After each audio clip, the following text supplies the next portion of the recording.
Welcome to Visionaries Global Media, your number one source for podcasting entertainment. Visionaries Global Media, envisioning excellence on a global scale. Band from Ringside. Tonight on the Band from Ringside podcast, Zack Sabre Jr. is your G1 2024 winner.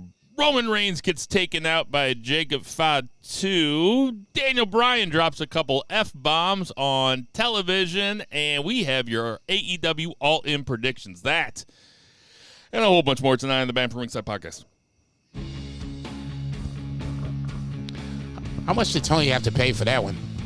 I don't know. Like, did they show it on TV? Ditch that 9 to 5. It's time to feel alive. Hello, Mark. So welcome to the Band from Ringside podcast. As always, I'm your host, Bill Vagey, a.k.a. Subaru Outback Monet. And sitting directly across from me, we have Jason Cornelius Bell. It's not Mercedes. It's Subaru Outback. That's why I drive. We have Jason Cornelius Bell. What's going on, JCB? Red kick in the door, raising in the fofo. All you heard was Vagey don't hit me no more. And on that lovely note, I'll ask the congregation to bow their heads as I read from the latest edition of the Band from Ringside podcast, volume 374, chapter 3, verse 14. And the good smart saith, hashtag boo the heels. It's all good, baby. Listen, share, subscribe, repeat, the holy trinity of BFR. Loaded week of wrestling, all kinds of shit to talk about. It's the two-man weave, the way it's supposed to be. We even got to kick it to the west side. It's just me and my man over here. Just like the old days. No two-beer Zach Bowman tonight. He is on yet another vacation. He said it's his first time he's taking PTO off this year. That doesn't seem right, does it? Did that seem right to you when he said it? I'm sitting there thinking, so PTO is personal time off. So you didn't take time off for track meets, didn't take time off for darter fill in the blank, didn't take time off to come to St. Louis for Dynasty. All this year. I don't know. Listen, I'm not here to judge. Listen, I want Zach to have as many vacations as the man can have. He works hard. Bless him. He works hard. He deserves it. No two-beer Zach tonight, though. We will miss him. He did send out in his predictions. We have the all-in predictions. Did I say all-in predictions on the intro? I believe you did, yeah. Okay, good. No Bo tonight either. Like I said, he'll be back. He'll be back one of these days, I swear. I talked to him today. He just, brother's just working hard, man. I was about to say, the motherfucker talking about he's working a 13-hour day and then fell asleep at the desk for 2 hours. I was like, ugh. I know I say this every time it's just me and Jason, but this is how the podcast started. It was just me and Jason. It's a little earlier. We're a little bit older than we used to be. We might not be as tipsy as we used to be. We might True. not. There might not be, homeless people walking by us asking us for cigarettes. True. Usually in my backyard here in St. Charles, Missouri. It's a beautiful night, by the way. It is. So, like I said, this is how it started. It was just two guys yelling at each other about wrestling, and look what a life we've made for ourselves. Now we're sitting on top of the pro wrestling world doing our podcast. Your favorite podcast. That's right. So, dealer's choice. Let's talk freely. Let's get to that 3 count. 1, 2. I already got it in my head. I'm pretty sure I know how I want to do this because I want to talk about things that happen chronologically. Kick to it me, as much as I like WWE, it's been on a roll. I think to me, the bigger story to what the quote unquote the 1 count is, the way I always thought is the most important thing that's happened in wrestling. To me, the most important thing that happened in this whole week. We're going over to Japan. We're going to talk the G1, finish up with the 2 semifinal matches, and then obviously the final match to close out the tournament. Semifinal number 1, you had Yota Tsuji versus David Finlay. David Finlay was my pick in the B block to win the B block. Yota Tsuji, for my money, was a bit of a surprise even making it. For those who don't know, he did win the New Japan Cup, which is basically similar to the G1, more of a round robin, not a round robin, but a single elimination tournament. Yota Tsuji wins this versus the G1, which is a round robin tournament. And obviously, Yota Tsuji has made it to this point. So in my head, I'm thinking Yota Tsuji has already kind of made his mark, but now I'm kind of glad as this match started to unfold, I was thinking to myself, I'm glad that they're pushing him to this point, not knowing, didn't know any spoilers, so I was watching this on Sunday night. So luckily I dodged a lot of spoilers, not knowing what was going to happen. So I came in there not knowing, what to expect. And Yota Tsuji, once again, just feels like he can step up to the plate. We've seen him do this before. The backstory behind this is he can't beat David Finlay. The times that he stepped to David Finlay, he just can't get over this hump. So there is something for Yota Tsuji to gain out of this if he wins this match. I thought David Finlay had him at a couple points. I thought the spear that David Finlay went for and Yota Tsuji hit him with that knee, I thought that could have been the end of the match, and it wasn't. That was so loud, man. It sounded like the crack of a bat. The table spot I thought was executed okay. I thought it could have been better, but at least Japanese tables, man. They just don't break. I felt for Yota Tsuji. That motherfucker, the first one broke, but that second one was just like, Nope. He cracked the back of his head. I was like, oh. Didn't even budge. He's got to have a concussion. I mean, it wasn't one of the best matches. I shouldn't say that. If it was like top 20 matches, I would put it in that top 20. I thought it was real, just back and forth, and intriguing for me enough to where when Yota Tsuji won, I was still kind of like, oh, shit, damn, okay. This was a surprise because, once again, for me, my money, he shouldn't even have been in this point. So now that he's going to this point and now winning, going on to the finals, beating David Finlay, the global heavyweight champion, I think that sets something up for something down the line. Obviously, we'll talk about the final here in a second. But for Yota Tsuji, I think this was, if this even makes sense, another step forward for him to become one of the top guys after we kind of move away from, no disrespect, Okada, Ospreay, Jay White, others who have left, Naito, Tanahashi, those who are here but just older. Yota Tsuji, to me, took another step forward.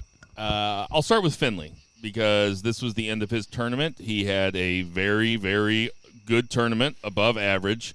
It stood out to me more so now, especially with it being a younger field this time, that David Finlay is, I think he's only 31 years old. Yep. But he wrestles a very old school style. It's a methodical, we're going to tell a story from front to back. It's that New Japan style where there'll be callbacks. They'll call back to the beginning of the match. It's a beautiful thing to watch if you sit there and focus on it. This was one of those, my app wasn't working, so I was that was on me. Casting it. Oh, really? Yep. So I was casting Good to go now. Well, I mean, I guess I could pay you for it too. I don't.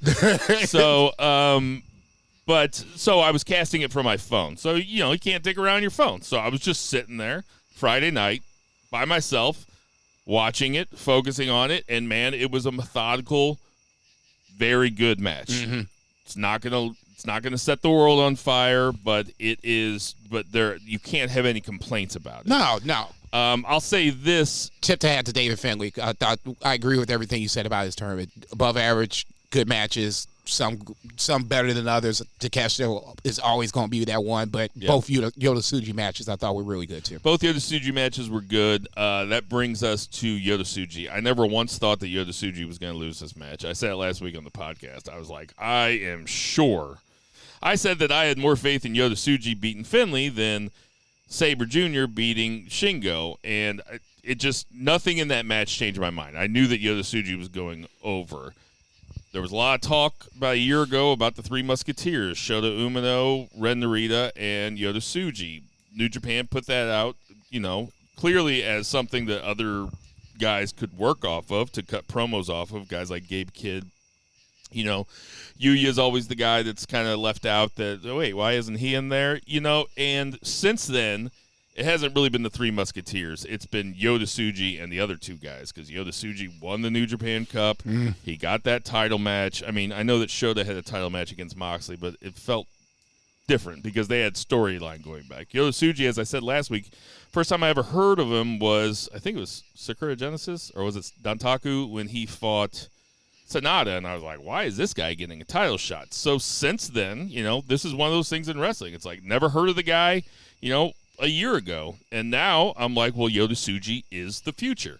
Agreed. He won the New Japan Cup. He got that title shot against Sanada. He went to the G1 final, lost in a match against Zack Sabre Jr., which we'll get to in a minute, but Yota Tsuji's the truth. I know that there are doubts out there about him, about his cardio, I guess is what I saw, that people are saying, but like they said Walker Stewart was very on top of this throughout the entire thing, that he had wrestled the most minutes throughout G1. His matches were always the longest. I think the match they had with Finlay and I think the match that he had with Sabre were the two longest matches of the tournament, I believe. There might be a Takeshita match in there that might have been longer, but Yota Tsuji winning is the right move. I'm happy that they made it. It seemed predictable to me, but I'm a Yota Tsuji fan, and they're not he's not leapfrogging Sabre, which I don't think he should do. In fact, I think there's probably a couple other guys that he shouldn't leapfrog also. But they're shooting him to the moon a little bit quicker than usual, probably because of the mass exodus that happened over the last 6 months. I would probably say that's a very safe bet, but you have to at some point. Let's talk about the other semifinals, so then we could talk about the final. Obviously, on the A block side, you had Zack Sabre Jr., the winner of the A block, versus Shingo Takagi, former IWGP champion. For me, this was one of those matches where I love both guys, and I hate to see both guys go at it, but this was a match that was worth the wait. It was I can't remember one part where... If Sabre Jr.'s not going to win, then Shingo is a perfectly fine replacement. I'm not going to get mad about it. No. It's not evil beating him or some shit. No. This is, to me, there is no loser for my work. Stop. Motherfucker, get that Just nigga. being for real. God damn, he ain't even here to defend I'd rather himself. Shingo win than Finlay, too. I would. I'm just saying, Shingo he's upper echelon. That's fucked up. But for me, this was finally Shingo feeling like he's getting a legit chance post-pandemic title run to get another chance to win the title. But unfortunately for Shingo, this was Zack Sabre Jr. It felt like, for me, like I said, as much as you had confidence in Yota Tsuji winning, I had just as much confidence in Zack Sabre Jr. winning. If this was 2 years ago, I think Shingo, like in kayfabe style, I think Shingo kind of mows over ZSJ. But over the course of time, ZSJ has bulked up. And there was at one point where they were trading lariats. 2 years ago, a year ago, you would probably wouldn't have seen this and see ZSJ stand toe-to-toe with Shingo. But now, all of a sudden, you're seeing this, and I'm like, oh, okay, so we're literally watching the growth. If you watch New Japan for an extended period of time, they're talking about Dangerous Tekkers, Tai Chi and ZSJ being Dangerous Tekkers, being the tag team champs. And I was like, damn, that would, I tripped off of that. That was a while ago. But then I was like, in my head, I was thinking about that Zack Sabre Jr., what he looked like then versus what he looks like now. Well, he went vegan and bulked up. How do you do that? I have no idea, but because it doesn't look artificial. It looks like he's just thicker. Yeah, and in this case, that thickness played itself out to where he was just like, "Come on, Shingo, give me your best shot." And most motherfuckers just don't tell Shingo Takagi to bring it on. They also gave Shingo a bit of an out because Great-O-Khan was working that arm for the entire, his arm. For the entire quarterfinal match. But here's the problem with that. And Sabre Jr. knows how to expose that. Zack Sabre Jr. went after the leg, and the leg was the tap out. Well, I mean, either way, like Shingo got softened up by Great-O-Khan. Fair. But who hasn't been softened up by this point? Yeah, I get what your point. Yeah. I totally agree with what you're saying. In kayfabe style, definitely Great-O-Khan left Shingo, and I said it last week, a kind of a marked man. His arm was exposed. Yeah. The fucked up part about it is Zack Sabre Jr. didn't go after the arm. He went after the leg and made him tap. No limb is safe. Which is absolutely, once again, it was getting to that point where I started to see, I hate snakes, and they hate even making this analogy, but when you see a snake starting to wrap around its prey and just slowly but surely starting to just wear him down, that's what Zach was doing right here. And slowly but surely he was just wrapping fucking Shingo's arms, legs, the whole 9 yards up. More so it's like a heel hook. Yeah, it was a verbal tap, right? But yeah, if you end up making them verbally tap out, I was like, Jesus Christ. I'm like to the point where I was like, okay, stop. This is enough. You know? He cannot get out of this shit. No, Zack Sabre Jr. wins by submission. I shouldn't say of course, but obviously that's how he breaks guys down. It was just a beautiful thing to watch. And like I said, for me, the takeaway was watching Zack Sabre Jr. stand toe-to-toe against Shingo Takagi, which just doesn't happen very much, if at all. I mean, it's one of the 5 best matches of the tournament. That's nothing to sneeze at. Shingo Sabre Jr., give me 28 minutes of it. That's exactly what I want. Very fun to watch. Sabre Jr. doesn't really have bad matches. Shingo doesn't really have bad matches either. So it was exactly what you want in the G1 semi. 27-38 for Shingo and ZSJ, 28-05 for David Finlay and Yota Tsuji. I'm not sure what people are talking about with a lack of a tank, considering that the final went 31 minutes from bell to bell. But That's not me. I'm just telling you what people are saying. No, I'm just seeing what I see on the ground. You know? I hear you. You're just the messenger. Don't shoot me. So let's talk about, obviously, the final. Yota Tsuji on one side trying to make history. First person to ever win the New Japan Cup and the G1 in New Japan history versus Zack Sabre Jr. He's trying to become the first foreigner to win the G1 since Kenny Omega in 2016. So obviously history going to be made depending on who wins, and who wins, what kind of history will be made is on the line. Obviously, we already discussed it. Zack Sabre Jr. wins in another verbal submission. I'm not even sure if Yota Tsuji was tapping his head on the mat or whatever the case may be. It was, I think I've seen, and I say it all the time, every time I think I've seen every ZSJ submission, he comes up with something that's different. I'm just like, oh, shit. I mean, literally, if he had the leg around his head while he had his arms, pinned back behind his back, I was just like, Jesus Christ almighty, this is the most ridiculous thing. But it was another really good performance from Yota Tsuji.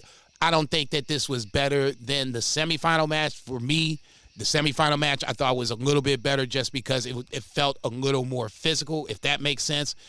David Finlay. You're talking about both, or David? I thought the better match was when it comes to Finlay, Yota Tsuji as the common denominator. I thought the Finlay match was better. What about Shingo and Tsuji for Zack Sabre Jr.? I like the Shingo match, and this is just not a knock again. To me, the Shingo match really solidified Zack Sabre Jr. as a true blue heavyweight, if that makes sense. Yeah. Especially in the New Japan style, where, like I said, 2 years ago, I remember anytime, somebody hit Zack Sabre Jr. hard, he just went right down. And that's why I was always like, well, he's got the submission, but could he really stand the weathers of a title defense, being that title reign, being the heavyweight champion? This G1, he only lost one time, once in a G1 where you just don't get away with just. Who did he lose to? Shit. Sorry, put you on the spot there. Don't worry about it. Fuck. I want to. It's not Shingo. It was somebody who was just like, oh shit. I'll figure it out. I was about to say I have cage match pulled up, so I can figure it out. But anyway, to me, the Shingo match felt like the defining moment. Him standing up against a former IWGP champion and winning that match. Did he lose to Shota? That feels right, yeah, because it was just kind of like, what? Yeah. And then that was like Shota's real big moment, winning over ZSJ, and then his G1 subsequently just fell by the wayside. The wagon wheels just poor Shota. Anyway, long story short, I liked the match. I thought this was a really good cherry on top of a pretty good tournament overall. Not the best tournament, not the worst. Somewhere in the gray, probably more on above average. Low ceiling, high bar. Yeah. Or high floor, I should say. Zack Sabre Jr. Cutting the promo post-match in Japanese, I thought was just, this is what I've been kind of like hammering home, because it feels like all the gaijins beforehand, Ospreay, Kenny Omega, immersed themselves into the Japanese culture. They learned the language, they learned the customs, and then they finally put them over. And that's why I was saying probably like a year ago, ZSJ's cutting promos in Japanese. I don't know what else the fuck he's got to do. And now they finally reward him. So for me, that's what to me was like the cherry on top, seeing ZSJ finally getting his just desserts. I'm glad you mentioned the language thing, because the crowd popped big when Zack Sabre Jr. won. He is way over with the Japanese crowds. Going into the crowd, I was like, woof. Oh, yeah, shit. He goes into the crowd and cuts babyface promos, man. He is big time over there, and he deserved it. He had an incredible tournament. He doesn't, like I said, he does not have bad matches. This match was no exception.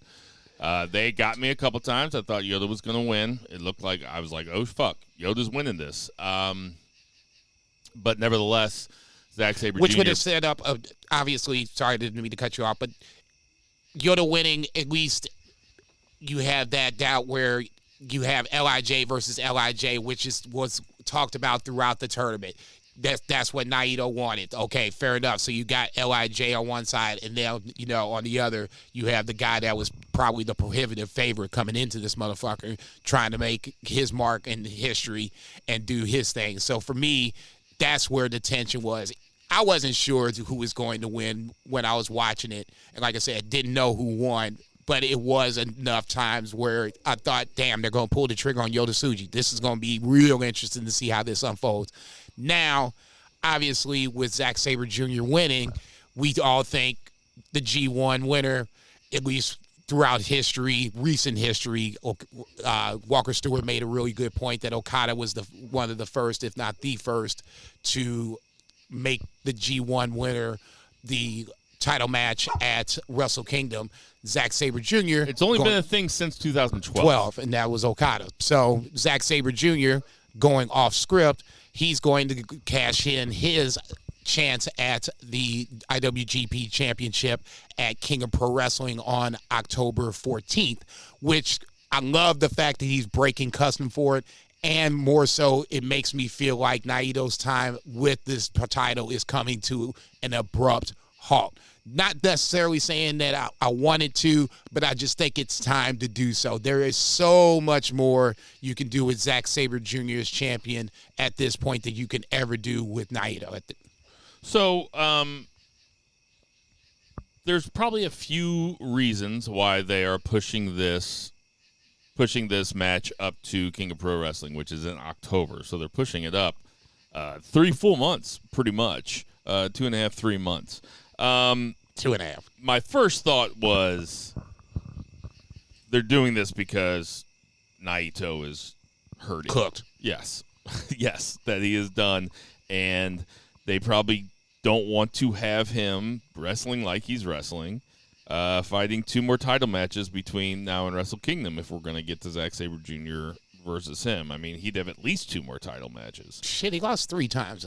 4, if I'm not mistaken. So, I'm talking about shoot. I mean, kayfabe style, yes, he did not make it into the quarterfinals in the G1. He's the defending G1 champion. So, that kind of tells you. The other thing I thought was maybe they're worried about the gate at Wrestle Kingdom, and they don't think that Zack Sabre Jr. I mean, Naito is still their biggest draw. They don't know if Zack Sabre Jr. Can bring the gate that maybe somebody else could. But then I thought, no, because I don't think Naito is making it to Wrestle Kingdom as champion. I would pretty much put I would be stunned. all my money on. Now, I do think that Zack Sabre Jr. is walking into Wrestle Kingdom as champion. It would feel weird for him not to at this point. Now, who he faces is the question. Up in the air. Yeah. Could be. Now, there's a lot of possibilities because Wrestle Kingdom, there is the New Japan's version of Forbidden Door the night after Wrestle Kingdom. So Wrestle Kingdom's always on January 4th. On January 5th, they are having, I think it's called Wrestle Dynasty sounds right. Wrestle Dynasty, which is it's going to be Forbidden Door, but it's going to be in Japan. It's going to be more of a New Japan show rather than an AEW show. So there are going to be AEW guys there. Correct. So, is there a possibility that we see Okada headline Wrestle Kingdom? Is there a possibility? Now hold on to your fucking hat. I know what you're going to say, but is there a possibility we see Takeshita in the Wrestle Kingdom? Yikes. What did you think I was going to say? I thought you were going to say Danielson. Or Danielson, yes.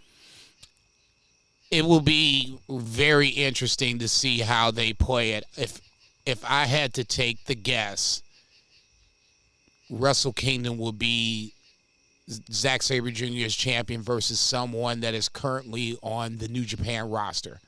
Now, the winner, that's where I would be seeing Okada, Takeshita, Moxley, Danielson. There is not fill in the blank. There are not from a lot. AEW. There are not a lot of guys that were in the G1 that I think can headline Wrestle Kingdom against Zack Sabre Jr. Now, I could see a lot of him having great matches with everybody, but I don't see Jeff Cobb being in that match with Zack Sabre Jr. I don't see Shingo being in that match with Zack Sabre Jr. I don't see Gabe Kidd, Sonata, Evil. Please, no Evil. Now, that being said, I can see Yota Tsuji. I can see it be a Yota Tsuji Zack Sabre Jr. rematch. But I don't really see that happening either. So I think that it's almost got to be a guy from AEW, right?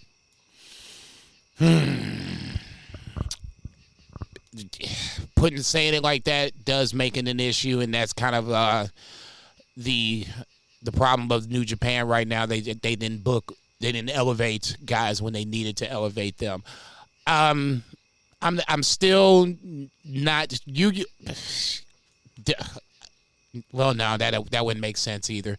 I did forget to, just as a sidebar, when Yota Tsuji used Uemura's move to set up the finish on David Finlay, I think that's just another little side storyline where their feud just continues to evolve even when Uemura is gone. That being said, I'm still not convinced that it won't be somebody on the New Japan roster. It's just somebody. Who? There's nobody really out. Somehow, some way, they're going to. It's just not somebody that is there. Who? There is nobody. There's somebody. It's not like there's anybody on the shelf. They pulled Yota Tsuji out of the fucking woodwork. I mean, somebody will come back, and they had to. They absolutely had to. They had no choice. No, I'm talking about against Sonata. I mean, we didn't know who Yota Tsuji was, and all of a sudden, I see what you're saying. So let's just say because we didn't. But in terms of Tsuji being elevated where he is right now, like they had to push somebody like this. For G1, yes, it totally makes sense. I don't necessarily have a problem with it. And going forward, yes, I don't know. There's just you could do Jeff Cobb if you wanted to. It would make. They're not going to have Jeff Cobb versus Zack Sabre Jr. as the main event at Wrestle Kingdom. They're not going to do it. There's got to be a Japanese guy in there. Sabre Jr. is only the second non-Japanese guy to win the G1. They don't have a big history. I mean, guys have wrestled over there for a long time. Guys have held the belt. Brock Lesnar, Prince Devitt. I think he held the belt, didn't he? No, that was Styles Jr. But Styles, yes. Styles held the belt. I'm not saying there's anything wrong with that. I just can't see them doing it. It is a Japanese promotion. It makes sense. I'm not disagreeing with you on that, and that's why I'm saying right now it's hard to predict who would face ZSJ on the New Japan roster because it's so convoluted where you just know one person now has stood out before above all others, and that includes Naito. I am looking at this G1 lineup, and as great as the G1 was, there are not a lot of guys in there that I can see New Japan putting in the main event at Wrestle Kingdom. That's all I'm saying. No, I'm not saying I disagree with you. And I have, but that being said, I think it's cool as fuck that Zack Sabre Jr. is fighting Naito sooner rather than later. Agreed. Because it does kind of hamstring their booking. When you know what the Wrestle Kingdom main event is, it's like, so we're still, 5 months away. Yeah. So go ahead, finish. I mean, it's just for 5 months, exactly. At least the Royal Rumble's only a month and a half, 2 months. 5 months is a long time to basically know what match you're going to. So I'm completely cool with this. No, you said exactly what I was getting ready to say. And it never felt like they're doing it just because it's Zack Sabre Jr. and he's not a big enough star. That's not what it felt like. No, and I think it was long overdue. Even with Zack Sabre Jr. just having a deep run, I think that was long overdue. But for me, this was just the cherry on top. I've been at least, on the Zack Sabre Jr. needs to be push trained for a hot minute. Even when he was the World TV Champion, I thought that was a nice little pit stop on the way to the top. Now that he's there, I would be stunned, absolutely floored, if they don't put him over Naito on October 14th. Floored. Yeah, I completely agree. This would make absolutely zero sense. They already got the beef wrapped up for worst title change. Let's not compound this shit and make it worse. Just pull the fucking trigger, please. Well, worst title change, we still have All In coming up, and the Acclaimed are in a title match, so we'll wait and see. That's your vote. That could be your nominee. So your New Japan, let's say our New Japan post G1 analysis. Let's take a temp check. Is New Japan Pro Wrestling in a good place? It's in an interesting place. That's for sure. It's interesting. It's a little better than what it was going into G1.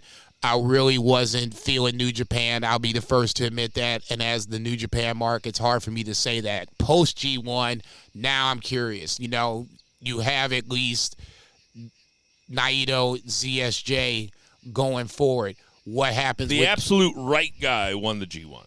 Yes, without question. I don't care. Look, Takeshita would have been, if all things were considered equal, Takeshita would probably be in someone else that I would be okay with. Shingo, same route. David Finlay, maybe. Neither here nor there. Considering Takeshita, we knew how great he was, but he showed out. He was so good in the G1 that now just the idea of him being the top guy in New Japan is just so it just seems so obvious to me. It's like, just can we get this? And I hope we do. AEW ain't using them right. New Japan would use them right. Because let me ask you this. Your personal opinion in the pie-in-the-sky perfect world. Takeshita's your Zack Sabre Jr. opponent at Wrestle Kingdom, isn't he? Yep. It would be if you. Oh, that would be the perfect move. Yes. I would love to see that match. We didn't even get to see it in the G1 because obviously they were in the different blocks. Back up the Brinks truck. Do what you that need to man. do. Yeah, because and you'll make money. See, and I know we're getting ready to move on, and that's fine. But I got to repeat myself. If he goes back, he being Takeshita goes back over to AEW and is in this Don Callis just quagmire of. It's Don Callis, so everybody, is going to kind of watch or cares or whatever the case may be and isn't pushed in some form or fashion, I'm going to be very disappointed. I'm going to be just a disappointed dad. Sorry, you mean if they don't sign Takeshita? No, the AEW has Takeshita. He signed with AEW. So, that's... To me, there is nothing that can be done at this point about, pie in the sky Takeshita versus ZSJ. Now Takeshita has to go back to AEW. Fine. There's no reason in the world why now he shouldn't get a push. Oh, I see what you're saying. Sorry. Somehow, some way, I don't know how you got to do it. Figure this fucking shit out. There's 15 trillion titles running around here. Pick one. Yeah, I mean, and push his ass to it. I mean, ideally, and, if it's friend of the show, Tinder Mahal, laughed at me when I said that they should make Takeshita AEW champion because he said you can't have an AEW champion who doesn't speak English. I said, yeah, you can. You got Don Callis. I mean, he's the best wrestler. I mean, credit where it's due. Zach Pullman has been all over Takeshita's nuts since he showed up, and maybe you were too. But I certainly remember Zach being a huge champion of him, and Zach was right. Takeshita, like I said, he was the best thing about the G1, and that's a lot to say when Zack Sabre Jr. won the G1. And Zack Sabre Jr. had to have 2 losses because he did not have 16 points. He only had 14. So he had to have lost twice because if he went perfect, he'd have 18. So, but anyway, without further, anything else to say about New Japan? I think we covered it. No, we covered it. Let's get to that 2 count. 1, 2, 3. To Bill, what's the 2 count? Okay, so the 2 count, I'm going to take Zach's place here, and we're going to do AEW because we're doing predictions later, so we can kind of run through it, but I don't want to backfill the entire podcast. I want to give the people some variety. You know what I mean? Got to get the beefers. Oh, shit, I just fucked up. Just So, gave you one for free. Usually I get on here and I say Rampage is skippable, but Rampage was no, I'm kidding around. That was my Zach impression. Rampage was completely skippable, bro. You know why I know? Because I fucking skipped it. Good thing I watched it. No, you didn't really miss much. Conglomeration versus Butcher and the Outrunners. Fuck. Nyla Rose versus Erica Lee. Nick Wayne versus Kip Sabian. Roosh and Kyle Fletcher versus Rhett Titus and KM. And MXM versus Top Flight. I did not watch that match. Did you watch the match? I did watch the match. It was as much as I hate to give MXM Collection credit, they're funny and they actually can go in the ring. So I mean, as long as we're not trying to make them, feel like they're the top tag team, they come in and entertain and have a good match, I'm good with that. Top Flight was at least in my mind the team that should have won and did win, so I was cool with that. And we got a good main event tag match for the closeout Rampage. So I mean, all in all, I thought it was cool. I did watch Collision. Collision starts off with Britt Baker versus Harley Cameron, and Mercedes Moné and Camille come out. I mean, just the most predictable of all the predictables. Like I always say, predictable isn't always bad, but in this case it was. This fucking, this is whatever. Any thoughts? No, I mean, Britt just, I think more so Britt just knocking the rust off of, her layoff or whatever the case may be. Harley Cameron, quiet as it's kept, isn't a half bad wrestler, easy on the eyes, but she's a pretty good enhancement talent, and that's ultimately where this ends up going. Mercedes and Camille coming out, like you said, it was what it was. No surprise there. I thought the contract signing great. Camille's pretty great, by the way. No, I think the size, shit that Zach is talking about, Mercedes needs to wear her high heels. Don't wear her high heels in certain scenarios. One of my favorite Zach takes, man. That really bothers me. I mean, it's like the thorn in his fucking paw, man. I swear to God, he just gnaws at it, just can't get to it. If you just book Camille strong, I don't think you have anything to worry about. Her having to jostle with Britt Baker, that's where I think you kind of make mistakes. Just book her as the muscle, and when she snapped that kendo stick, that's what's up. That's what we need to be seeing. When she throws fucking Britt Baker down, that's what we need to be seeing. She does not need to be even fucked with unless like Jamie Hayter comes back and helps Britt Baker. Now at that point, now you can have her hesitate or whatever, because Jamie Hayter was Britt Baker's muscle back in the day.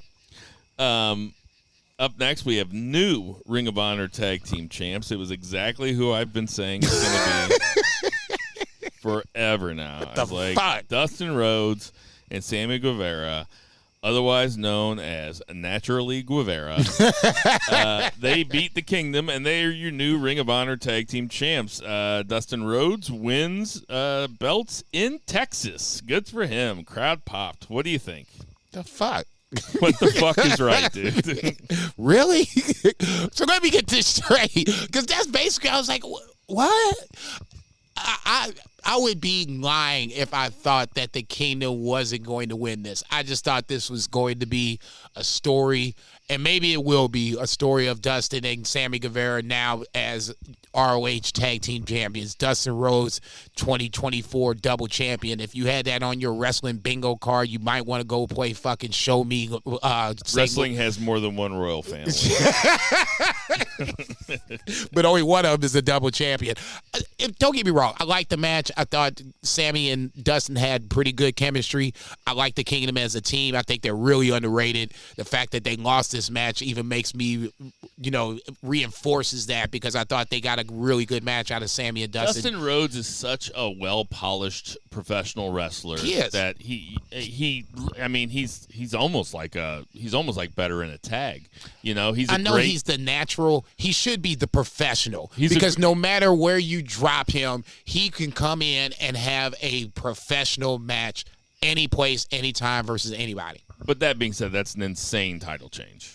It doesn't make sense. Not unless there better be a story going forward with Dustin and Sammy. So where now if this is to make you watch ROH, that's not enough. So this is the point in the show where Tony Khan had done a little bit more coke than he thought he had, and he thought it was the end. He thought it was the end of the show already, because then out Mordos and Roderick Strong and the Gates of Agony, and then out Conglomeration. It was a schmoz. I thought about you. I was like, Bill's going to hate this. How many more guys are they going to send out there?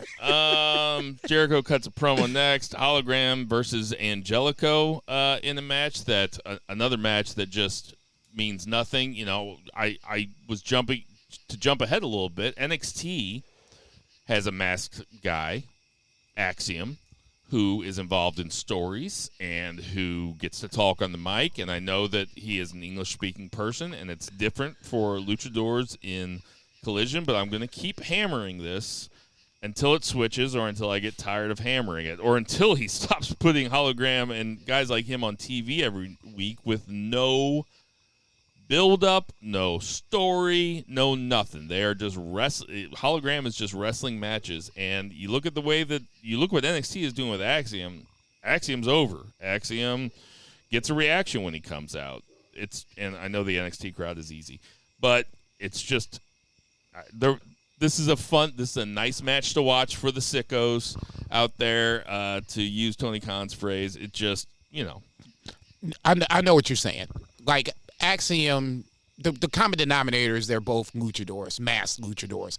Axiom on NXT has a storyline going. Whatever the storyline may be, it was at one point Nathan Frazier burning the candle at both ends. Now Axiom is doing it, and then ultimately it cost them the titles. So now they're on the hunt back for the titles. Okay, simple to follow. For Hologram, the Tony Khan booking is, I'm just going to get him wins against enhancement talent to build him up. None of these wins mean anything. Exactly, and this was the flaw in wins and losses are going to matter, the ethos that they laid down when AEW started, because that's what they said. They said wins and losses are going to matter. We're going to look at records, and that is good in theory. But professional wrestling is theater.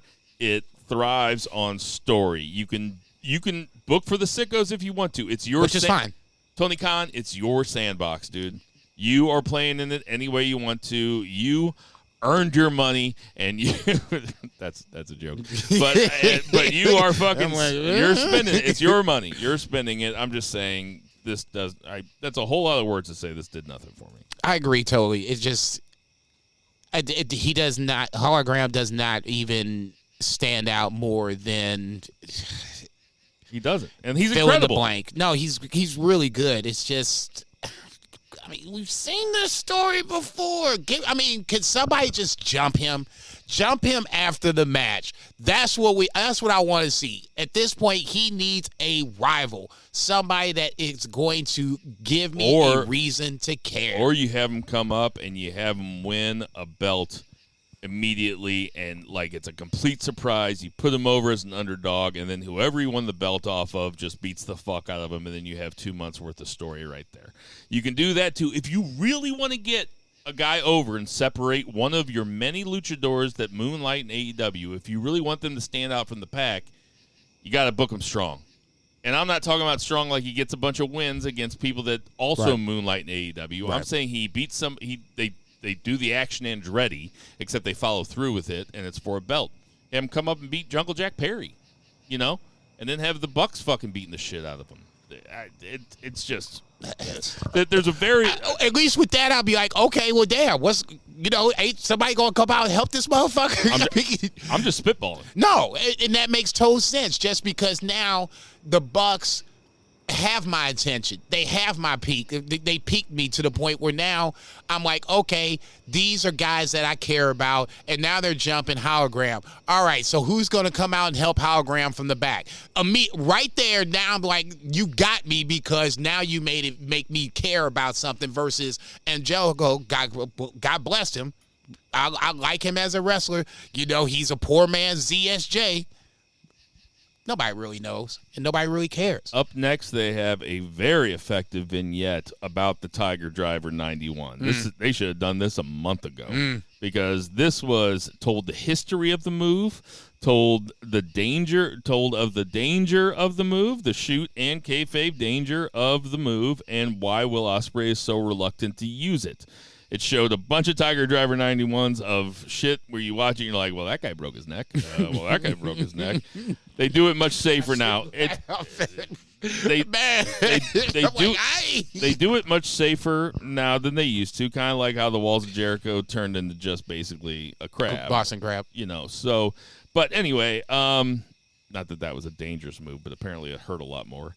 The knee on the neck, But anyway, I thought this vignette was fucking great, and I would like to see more of this, just like historical little vignettes that remind you of shit that came before that might tell a new watcher, oh, well, this has history to it. This is more interesting. Why do people like Game of Thrones so much? And I know I use it as an example, but it's because there's all this mythology. So when you're introduced to a story like that and there's thought into how they got to the present moment, for shit like that, I would like to see more historical vignettes. I thought this was cool. Yeah, this should have been somewhere before the Daniel Bryan match, but yeah, I said a month ago. That was fucking April. Yeah, I'm surprised this wasn't on Dynamite, where more eyes would have been on it to really get the impact of why this move is considered so dangerous and why Ospreay is after quote unquote hurting Danielson with it, now why he's so apprehensive to do it again. Obviously, we will talk more about that in a little bit. But, no, I thought this was really well done. It felt like something that WWE would have done and probably has done in the past. This was they do it every single year. They do it every single year for the Royal Rumble when they do Royal Rumble by the numbers, and it just starts showing all that shit. And that's like the coolest thing about the build-up to the Royal Rumble when you watch a thing and it's like, It's just really cool. Jungle Jack Perry defeats a jobber next. I didn't write this down, and I got to be honest, I didn't watch this. I was just listening to it. I had my headphones in, but I was doing something else. I think I was working, but there was something about a body bag. I don't fucking know. Yeah, he brought out a body bag that had, I think, scapegoat on it or some shit. I think Darby made the save. Sounds right. I was half paying attention to be perfectly honest. I'm more so thinking about what's going to happen with the coffin match. This was a complete squash in a match that you never even imagined in your head and probably didn't know that you wanted. And when it came up, you're like, huh. Claudio Castagnoli versus Lio Rush in what ended up being a really fun match. Big man versus little man, and to see the finish where Claudio just throws Leo up there and just has him up there for days. I mean, several times Claudio was just using Leo like a little rag doll. It's just like, Jesus Christ. I'm not saying that Claudio's really strong and Leo's really little. And that to me was the appeal to the match. Leo's speed, agility, giving Claudio some problems, but ultimately Leo looked motivated too. Yeah. Ultimately, you knew where this was going to end. I like Lio Rush. I wish there was some place for him in AEW or WWE. I'm Put hoping them in a that tag team with Hologram. stop. That's I'm not even kidding. okay. So how is that? Leogram. Holorush. Oh my! Naturally Lemons has entered the chat. I can't wait till Bobby Lashley shows up on Sunday and they pair him back up with Leo Rush. I'd say, man, might not be the only one showing up. Statlander and Stokely have a pretty funny backstage promo where Stokely's in this match against Tomohiro Ishii and some WWE wrestling entertainment type shit, but I am not against it. I am for this. Stokely Hathaway is a very funny dude. When that motherfucker started to bark and his voice cracked, man, I'm done. What's up with the Eddie Kingston promo on Bryan Danielson? God, I really didn't like this. Listen, I think I've worked myself into a shoot on Eddie Kingston. Oh Jesus! Come on, man! Come on! Don't worry, guys. I'm not coming back. I'm not coming back. I'm not here to say anything like that. Like, all right, dude. All right. I guess this was to motivate, quote unquote, Brian. I don't know. But why? I don't know. Eddie Kingston doesn't like Bryan Danielson, right? In kayfabe, he doesn't, and in kayfabe style, the last thing you would think that is, you would want to have is Eddie Kingston, trying to rally the troops for Danielson. I mean, if anything, you'd be like, man, fuck that dude, Fuck both these guys. I guess they did kind of shake hands. Okay, I will give you that. They did shake hands, but this was out of nowhere. Completely. And that's what the problem is. I mean, they have history, okay, fair enough. But then they shook hands. So that should have been kind of the end of it versus now, here comes Eddie Kingston to, be the Mickey to, Danielson's Rocky. That doesn't even make sense. Bitches. So now at this point, it's just kind of like, after the promo, I was just kind of like, okay, so what? It was just so weird. It was. I'm not saying Tony did another line of coke. Tony did another line of coke. Yeah, he did. Or that XR extended release Adderall was working overtime. Took 200 milligrams. Mariah May, beats a jobber. This is just kind of treading water until we get to the match, which is fine. This has been a long-ass story. Acclaimed versus FTR, fight to a 30-minute draw, I believe. Is that what happened? Yes. Exactly what we thought was going to happen. This turned into a triple threat, and when I said, well, there's no way they're going to have two triple threats. No. They added another team to the trios match, but that's neither here nor there. So it's not a triple threat. It's a fatal four-way. I got to say, and another time where I probably worked myself into a shoot, I did not enjoy this match. This was not FTR has no issues going out there and having a half-hour fucking insane match if they want to. I just don't know if the Acclaimed are capable of it. I think we just kind of saw it, dude. I mean, this was 30 minutes. But it wasn't a banger. I didn't think it was not a banger. I'm not saying it was. What I was going to say was if Zach was here, I would probably be more so in the minority than I already am in this scenario. I like the match. I'm not going to sit up here and say, it's on the tag team match of the year, but for a main event to get us to a triple threat, this works. For me, I enjoyed it. You didn't. Completely fair.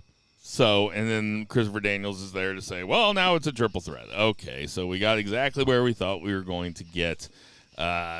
I got nothing else. If you can't say something nice about anything, don't say anything at all. What the fuck? Until we get to the next part. Wait a minute. What? So, okay. So we'll cut ahead. So I'm not going to say anything? We'll cut ahead to Dynamite, which I'm going to have a very different tone about this one than I did about Collision. Okay. Didn't start out very hot for me, though. Mercedes Moné and Britt Baker have their contract signing. I'm gonna sound like a broken record here again, but Mercedes Moné, this is not her forte. Her forte is wrestling. So this segment was just okay to me.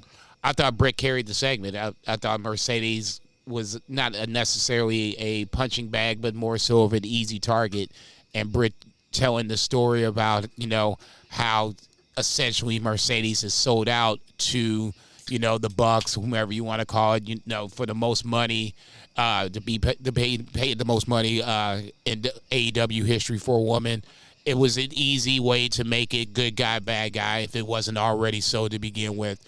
I like Britt Baker in this scenario. She comes off as a likable baby face, idolizing Mercedes until this point. Now we got beef. So for me, it worked. It wasn't the best promo we've seen from either one, but Britt. You think Britt Baker came across as likable here? I don't think it's either you like Britt Baker or you don't. For me, I like Britt Baker, so for me, this was a babyface promo. If you don't like her, then same way with Mercedes. It was a babyface promo. I just don't know how effective of a babyface promo it was. I mean, that's all I'm saying. I thought, considering what you had, I thought this was Britt carrying this segment. I didn't think it was a great segment, especially when, you had no physicality between them. The next thing you know, she's doing a cross-body block onto Mercedes, which was horrible. I was just like, dude, just save this shit. You were doing pretty fucking good until you decided to get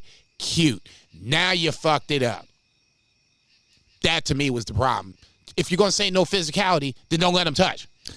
Chris Jericho cuts nails on a chalkboard fucking promo backstage. He is fighting Tommy Billington, the Dynamite Kid's nephew, who also goes by the Dynamite Kid. But they call him Tommy Billington. But Jericho ends up going over in what was a fine match. Jericho is slow these days. After the match, Hook comes out. He's real mad. Oh, he's so mad. And Big Bill gives him a choke slam from the rafters. He got him on his tippy toes on that one. Don't care. I just don't. Do not give a rat's ass about this whole fucking thing. Jericho has been annoying since this whole Learning Tree started for me. This does nothing. I mean, well, I shouldn't say that. Good for Tommy Billington. Okay, Tommy Billington got on Dynamite and had a pretty good performance. In Wales. You know what I'm saying? Basically, a hometown match, home country match, whatever you want to call it. That being said, nothing about this entertains me, interests me, whatever. I cannot wait for this shit to be over. Saraya comes out and loses to Toni Storm. I think she lost. I don't remember what happened at the end of the match. It was for the title. Yeah, and then... Oh, yeah, it was for the title. What the fuck? Don't know. New Japan booking. New Japan G1 booking. So Mariah May comes out afterwards. Toni Storm, Mariah May get into it. I'm excited for this match. As much as you did say it has been a long build, but it has been an enjoyable ride to where now I'm curious to see how this is going to work itself out. I think Mariah May has an opportunity to gain fans here just on her in-ring wrestling ability. Toni Storm is a perfect person to make sure she can get Mariah May over in-ring. I think the character Mariah May is pretty much set. You know what you're going to get. You don't know what you're going to get from Mariah May on probably her biggest stage in her career in front of, family, friends, the whole 9 yards. I like Mariah May from Stardom. If you get that Mariah May on Sunday, this could be stealing the show. Conglomeration cut a promo backstage. Conglomeration, I just got to call a spade a spade.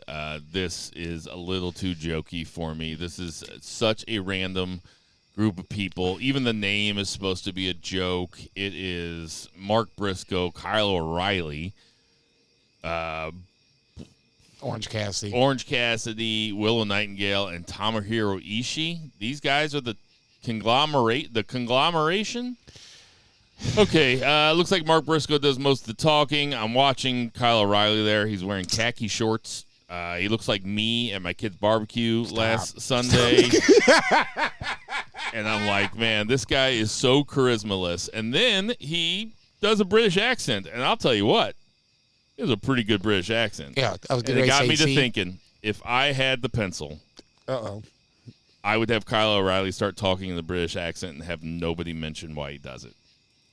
I would have Kyle O'Reilly start to believe that he's British. Like, he gets a concussion or something. AEW's not afraid to write concussion stuff into the storylines. True. And Kyle O'Reilly starts speaking with a British accent and doesn't stop. And it stops being part of the story. And then Kyle O'Reilly it would at least give him something. You got to give him something. It would be like when Perry Saturn had to wear the dress but then he just started wearing it because he wanted to. I know I go back to that a lot. It's one of my favorite angles of all time, just because it became part of his thing. And especially like at WCW, it was more so, you shouldn't be losing to somebody that's wearing a dress, and ultimately he beats Phil in the blank, and it's just like, make him wear the dress, right? So in that scenario, it was, for WCW, it was perfect for that time period. I can't say I disagree with you, man. I don't know. It's all just. It sucks. I'm waiting for Kyle O'Reilly to flip on fill in the blank. Now, who that person is from this conglomeration, that's fine. Ishii's not going to be there much longer because Takeshita's on the way back, so I'm assuming Ishii's going to have to go back over. I mean, if he stays, great. But, I mean, it's like you said, it's a mishmash of guys Kyle that O'Reilly, they don't really have start anything using going that on. British accent all the time. I'm telling you, it'll get you over. You need something, boy. Up next, we have a very long, just absolute rip-roaring promo segment between Will Ospreay and MJF. And I'm going to tell you why, right off the bat. I'm going to tell you why this was so good to me. Because it started off really shooty. And I was like, are they just going to shoot on each other the whole time? And then MJF turned it on its head when he said, they all loved me before you showed up and ruined it. And it was like, there was a little bit of kayfabe. And I was like, okay. I was like, thank God they got back to the kayfabe of it all. And I thought that both guys were great. But Will Ospreay was lights out of this world. That's the best promo segment he's ever had. He was so comfortable. He was so locked into the fans. And he did some cheap pop stuff, some Welsh stuff that I didn't know what it meant, but they did, and they were fucking into it. And when I especially liked the shoot line where he said, I tuned into All In. He said, we always heard about this promised land, this place where wrestling matters in the States. It's an alternative. And then we turn on All In, and it was two friends jerking each other off. And I was like, boom. Because you can go back and listen to the tape. That was my issue with that main event, and it was a lot of people's issue. I'm not saying that I'm on an island there, but incredible stuff. And him talking about how I'm the best wrestler, he's like, you can ask all these people, and they will tell you I'm the best wrestler in the world. MJF was also perfect. And then when they got kayfabe, they got really kayfabe, where MJF starts talking about how Will Ospreay's kid is not his actual biological child, and that MJF, didn't know that.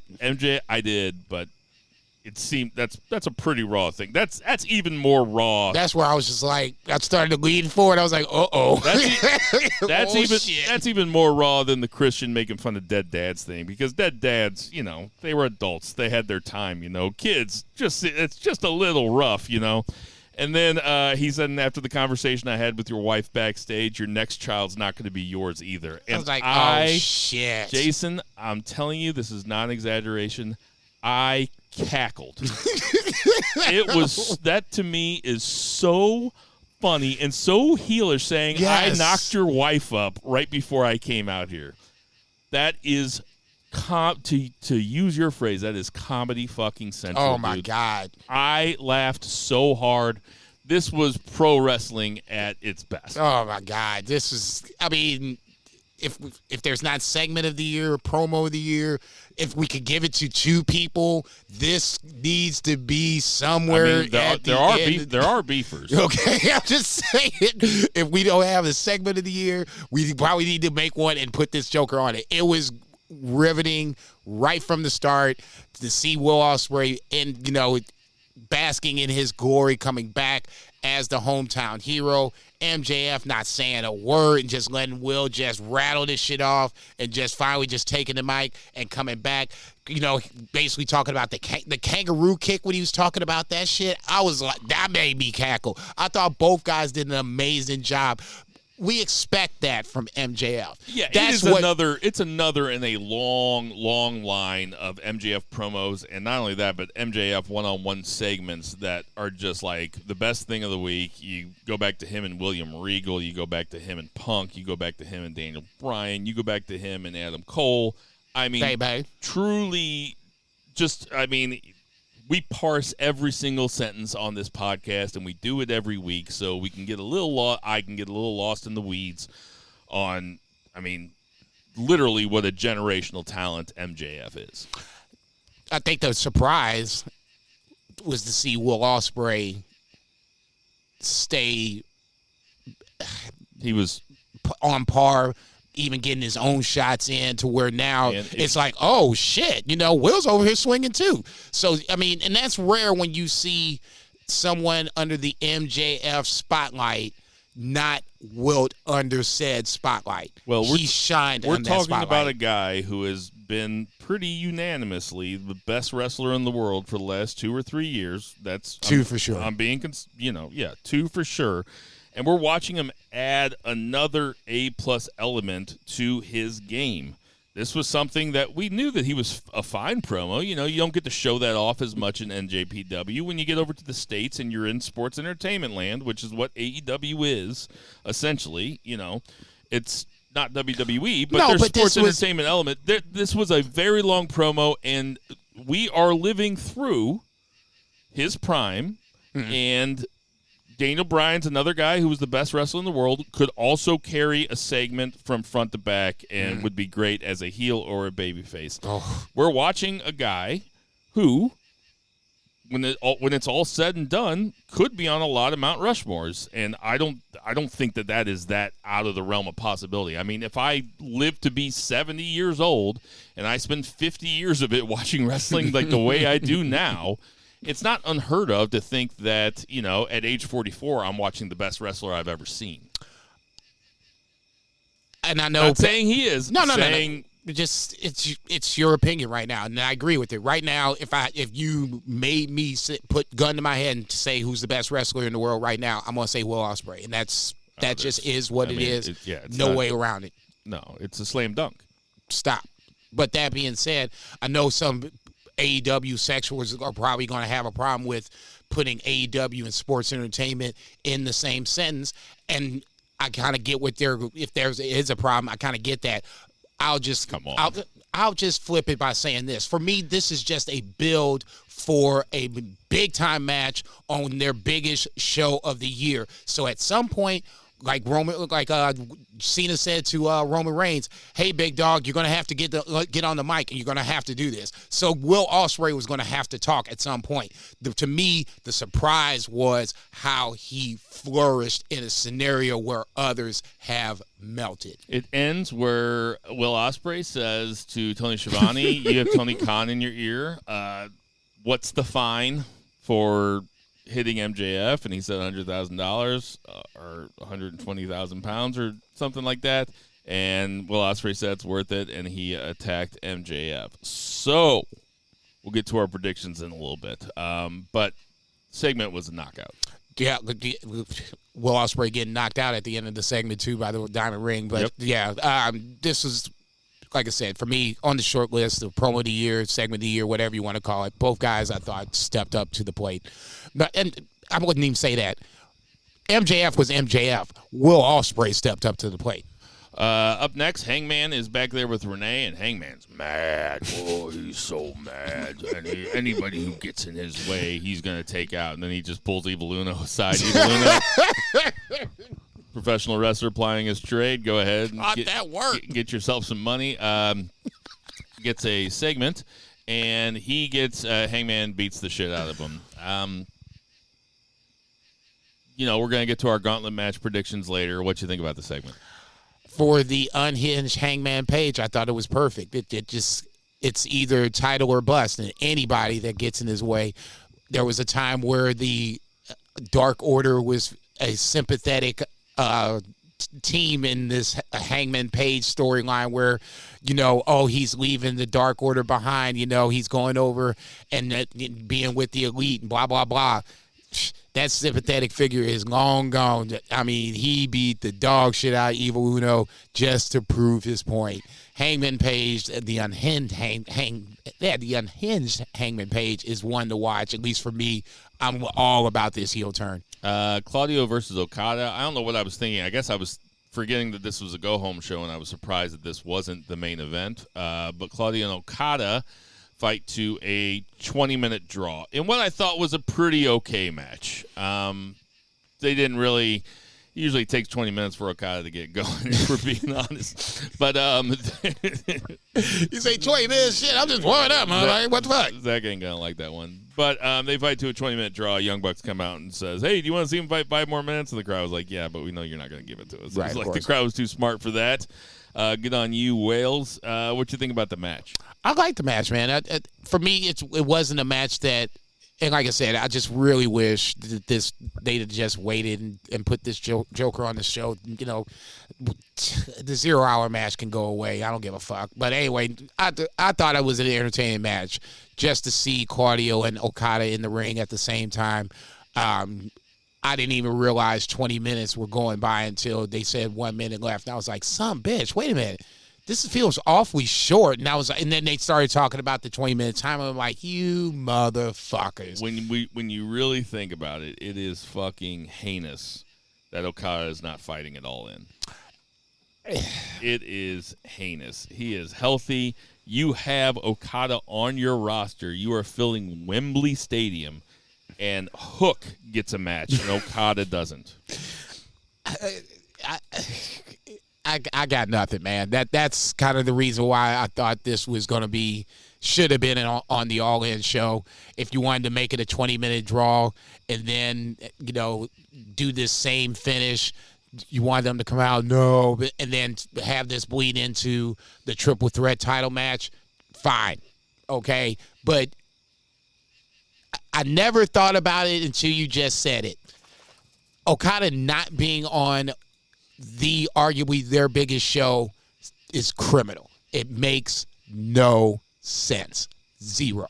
Darby Allin and FTR fight the Young Bucks and Jungle Jack Perry with, a lot more physicality between Jungle Jack Perry and Darby Allin than I thought they were going to give away the 4 days before the pay-per-view, but I think that those two guys have some fucking shit up their sleeve. That match is going to be gnarly.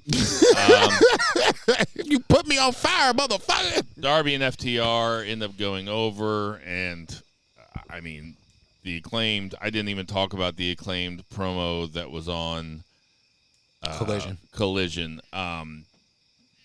The Acclaimed, their obsessions with women and calling people girls and fucking alluding to gay stuff seems really fucking childish to me. I hate them. I hate them.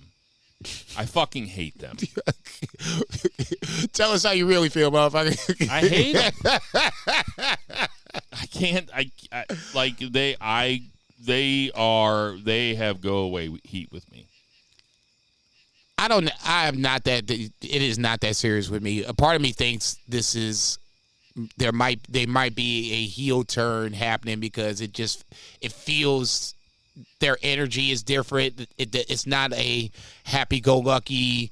We're making fun of. They act like heels. Okay, so maybe I'm not.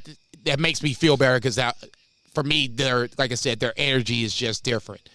Max Caster is a little more, intense, not as, like I said, happy-go-lucky. The fact that, Anthony Bowens is just mad at the world for whatever reason, but still wants the scissors is okay. I don't know. It's weird. Is it what I'm bringing to it, or does this match seem like the Young Bucks versus two pretty cold acts?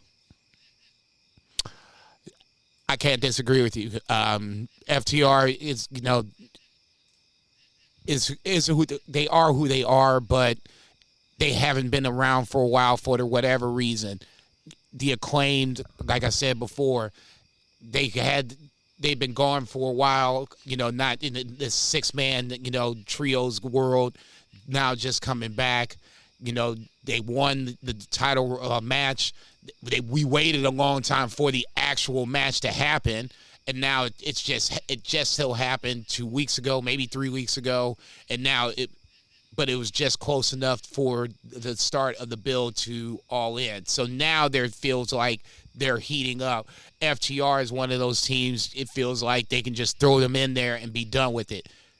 The match is going to be interesting, but I can't disagree with what you're saying. The match is going to be good, but it seems like the Elite are a good act. They are over as the EVPs. Jungle Jack Perry has surprisingly more traction than I would have anticipated. Good. Okada's been really good. He's getting over with his bitches thing. But it seems like the Acclaimed and FTR are feuding with each other, and here's the actual heels over here, and they're the ones that holding the belt. Titles. And it just seems kind of fucked up. I'm not disagreeing with you, but both teams still want the titles. It just makes it now you have, tension, heat between 3 different teams. So now it's a natural. Once again, it sounds good on paper, and it's not really working out in practice. I can't say I totally disagree with that. I think the Acclaimed is, if we knew, they just seem like tweeners, and that's fine. It just, I don't know. And that brings us to our ultimate tweener, which is Swerve Strickland. I don't think he's a tweener, man. What do you think he is? I think he's a heel in this scenario. Yeah, but he never really turned. I guess he turned a little. Last week, yeah, man. I guess he turned. I guess he turned the motherfucker behind his back. Yeah, but Snuck up on him. Does it seem like people are booing him, though? I don't know. Heels don't get booed in 2024 like they used to, man. Swerve comes out and boo the heels, everybody. Swerve comes out and cuts a promo on Daniel Bryan, Bryan Danielson says, I'm not only going to end your career, I'm going to make it so you can never wrestle again. And if you think you're going to wrestle again, guess what? I'll be there to make sure that you don't. And if you tell your wife, if you come home and say, I think I got one more match in me, guess what? I'll be there. Bryan Danielson comes out, Busaiku knee. Is that how you say it? Busaiku knee? Essentially, yeah. Hits Swerve with it, and then cuts a promo, drops a couple F-bombs, calls himself the best fucking wrestler in the world, calls himself the American fucking Dragon. Nigel McGuinness was the one who was hosting this segment. Nigel and Daniel Bryan, of course, have had some classic matches in Ring of Honor back in like 05, that neck break kid. Boy, I about fell on the floor. Boy, I'm like, no, that was the highlight. I'm like, man, I'm dead. The neck break kid. I'm like, good stuff. I rewound that 3 times, and that nigga said it with the straightest face he possibly could. So good. So fucking good. Nigel McGuinness needs to be, and Taz is good, especially if you watch on like the fight feed, which did have the F-bombs, by the way. If you watch the fight feed, when they go to picture-in-picture and they have, like what Zach always says, that's when I think you see the real chemistry. TNT had to beat those out, right? Oh, yeah. There's no way. There's no way. The feed that I was watching showed the dark match beforehand and like would show stuff like even when they didn't go picture in picture, like it would still just be the guys talking. It was very weird. Taz is a real goofball. But I thought that this segment was great. Bryan Danielson showed some real fire. The people are, of course, very behind him. They have created a lot of intrigue around this, and I think that everybody is eagerly awaiting to see how they book it because there's a lot of different options, and none of them would surprise me. Nope. So we got a lot more AEW to come in a little bit, but before that, let's get to that 3 counts. 1, 2, 3. JCB. 3 counts is WWE in a weird spot. Remember the bad old days when we just like throw WWE in the 3 spot just because we just didn't want to talk about niggas just did not want to talk about WWE. Nothing happened. But now WWE is probably as hot as I think it's ever been in the 300 and plus episodes of Banned from Ringside. That being said, let's talk about SmackDown. Opening it up, SmackDown, you had the Nia Jax victory celebration. I almost forgot she won the WWE Women's Championship. Thank you for Tiffany Stratton and Pretty Deadly to remind me. As much as Pretty Deadly was entertaining here, I'm at the point where I wish they would just do something with Pretty Deadly. If that means sticking them with Tiffany Stratton to kind of maybe get us a little Tiffany Stratton love, have them be her lackeys. Oh, I think that's great. Something. Whatever it is, Pretty Deadly is talented enough in the ring and outside the ring. Pretty Stratton. Fine. Perfect. Tiffany Deadly. Nigga. I'll go up where your head's at on that one. Obviously, Michin comes out and whacks everybody with kendo sticks to clear the ring. Michin getting a look. It's something. Obviously, the underlying story is Tiffany Stratton going to cash in on Nia Jax? If so, when? Michin is what it is. It's a start for Nia Jax title reign. I don't have a huge problem with that. Mello backstage talking, bumping into what I guess they're calling the big 3 of SmackDown, Bianca, Jade, and Naomi. They throw some shade towards Mello's way. Mello's laughs it off, saying at least they're watching my matches, which ultimately leads into another match versus Andrade. We talked about a best of 7 a few weeks ago. Was this their 4th or the 3rd? 3rd, I believe. Mello's down 2-1, if I'm not mistaken. Andrade won the first 2. Mello's won this. So at this point, when they won it, which I thought was another good match, Carl got into it. I think, they're getting, if they don't have great chemistry, they're getting to get to that point, especially the 3rd time in like a month span that they've had these matches. There's got to be something behind this. So if you're going to do it, let's just do it. I know you got a tournament going on Raw. We'll talk about that in a little bit. Just have this as a mini fucking tournament. It's not like Santos Escobar is going to beat LA Knight. Have them have a best of 7. We already got 3 matches in, or a best of 5, whatever you want to call it. I mean, if they do end up making it a best of 7, then we know without a shadow of a doubt that Triple H listens to the podcast. Hunter, come find us. No shit, motherfucker. We'll take one of them royalty checks. Backstage segment with Solo. We'll talk about that in a little bit. Another nice little Giovanni Vinci segment. I'm waiting for Giovanni Vinci to come back. I'm curious to see if I know Triple H is cooking, and we've been talking about how great Triple H has been since he's taken over creative control. If he could do something with Giovanni Vinci, I'll give him more credit than I've already had in the past. This is an opportunity to show me something. I want to see if he can turn this motherfucker around. They should give him Ricardo Rodriguez. As like his butler. Yes. Okay. See, okay, you can have the pencil back.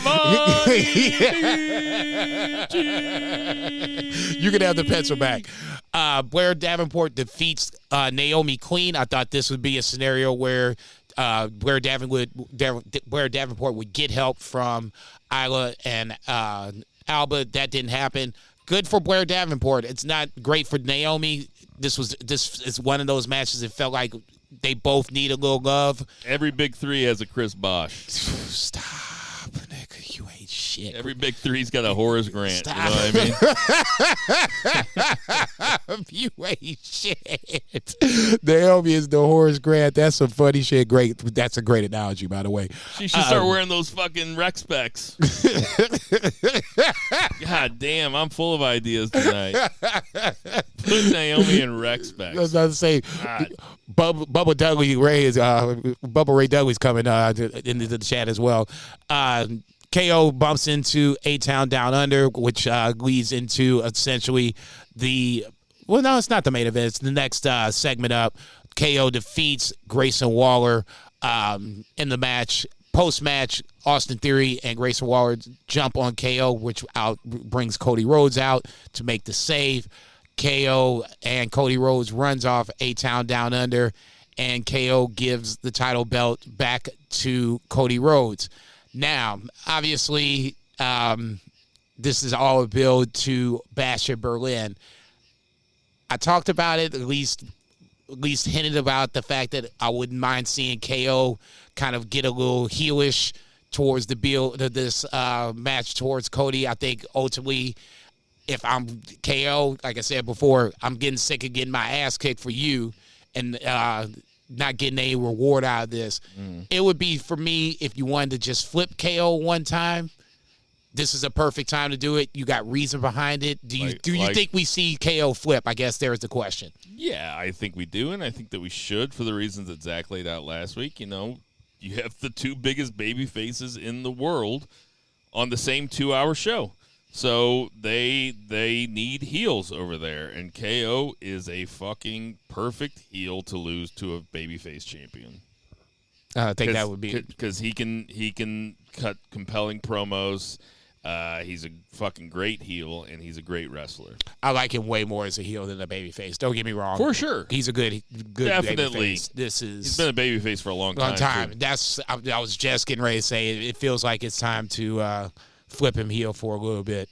Solo and Tama Tonga backstage getting ready for the confrontation with Roman Reigns.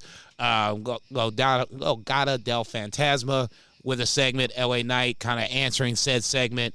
Michin and Nia Jax backstage. Nothing to see here. Nia Jax gets her essentially her lick back. Street Profits versus DIY. Winner gets the title match versus the Bloodline. Kind of a surprising move, I thought. Street Profits win. I'm good with it, I guess. I mean, if you're going to have the Bloodline hold on to the tag titles for a little bit, Street Profits are essentially one of the teams that feels like you can get a rub off of them and build the Bloodline as a tag team. I thought this was a good match. Not a great... when you know you got Roman and Solo behind it, it kind of takes away from it, at least for me. But I thought this was a good enough match where Street Profits look good, DIY looks good. Shame that somebody has to lose. Street Profits winning was a bit of a surprise for me. It's a shame that somebody had to lose. DIY are great, two of my favorites, but didn't have a problem with the Street Profits winning. It's one of those. You wish they could push them both. But obviously one of the teams had to win. It had to be a babyface team, and they're just going to get fed to the Bloodline anyway. So I want to go back to LA Knight, the LA Knight promo, when he's cutting this promo in response to Legado del Fantasma, and he says he called somebody a cross-eyed half-wit, and I was like, fuck, man, Shawn Michaels catching strays over here.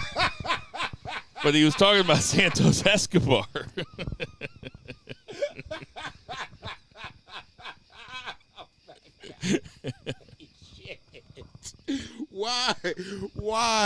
Why does Hall of Famer Shawn Michaels catching the BFR straight? That motherfucker back there trying to get No Mercy together, like, oh shit. That's so fucking mean.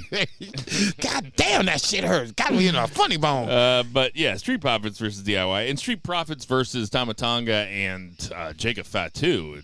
That sounds, fucking A. Give it to me. Fuck it, let's do this shit. Yeah, for sure. I mean, as long as we're gonna have to do this, let's do this shit. So yeah, I'm interested to see this match. I think we both agreed that Bloodline is going to win, but I think the match itself should be pretty good. Then obviously the main event segment, the final segment of SmackDown, had Roman Reigns coming out to take the Ufala away from Solo Sikoa. Solo Sikoa looking like he had it in his hands, and in classic babyface fashion, he stood there a little too long, a little too fast. The next thing, you're saying Roman went slow? Oh, really? A little too fast to thinking that he was getting ready to walk away and take the little foul with him. Jacob Fatu comes out of nowhere, super kicks the dog shit out of him, and proceeds the Bloodline beatdown. To me, the two things that I come away from this segment, number one, how quickly Roman Reigns has become a big-time babyface. this is Vince McMahon's wettest of wet dreams coming to fruition. The fact that he couldn't do it, I wonder how that makes him feel. I would be lying if I did not sit there and watch how people reacted when he came back at SummerSlam, how people reacting when you see him post SummerSlam, and how it's still to me the same feeling. It's like Roman Reigns comes out and it's a big fucking deal, but his character is different, so people react to him differently. They're chanting, fuck you, Solo, chanting for Roman Reigns. Chanting OTC. Okay, where now... Does that mean One True Chief, the original tribal chief? Original tribal chief. So haven't there been, isn't that a thing? There's been tons of tribal chiefs? It gets passed on, kings? For this scenario, we're just going to stick with the two. I was about to say, we could break it down on a BFR unplugged. I loved Fatu coming back with the boot.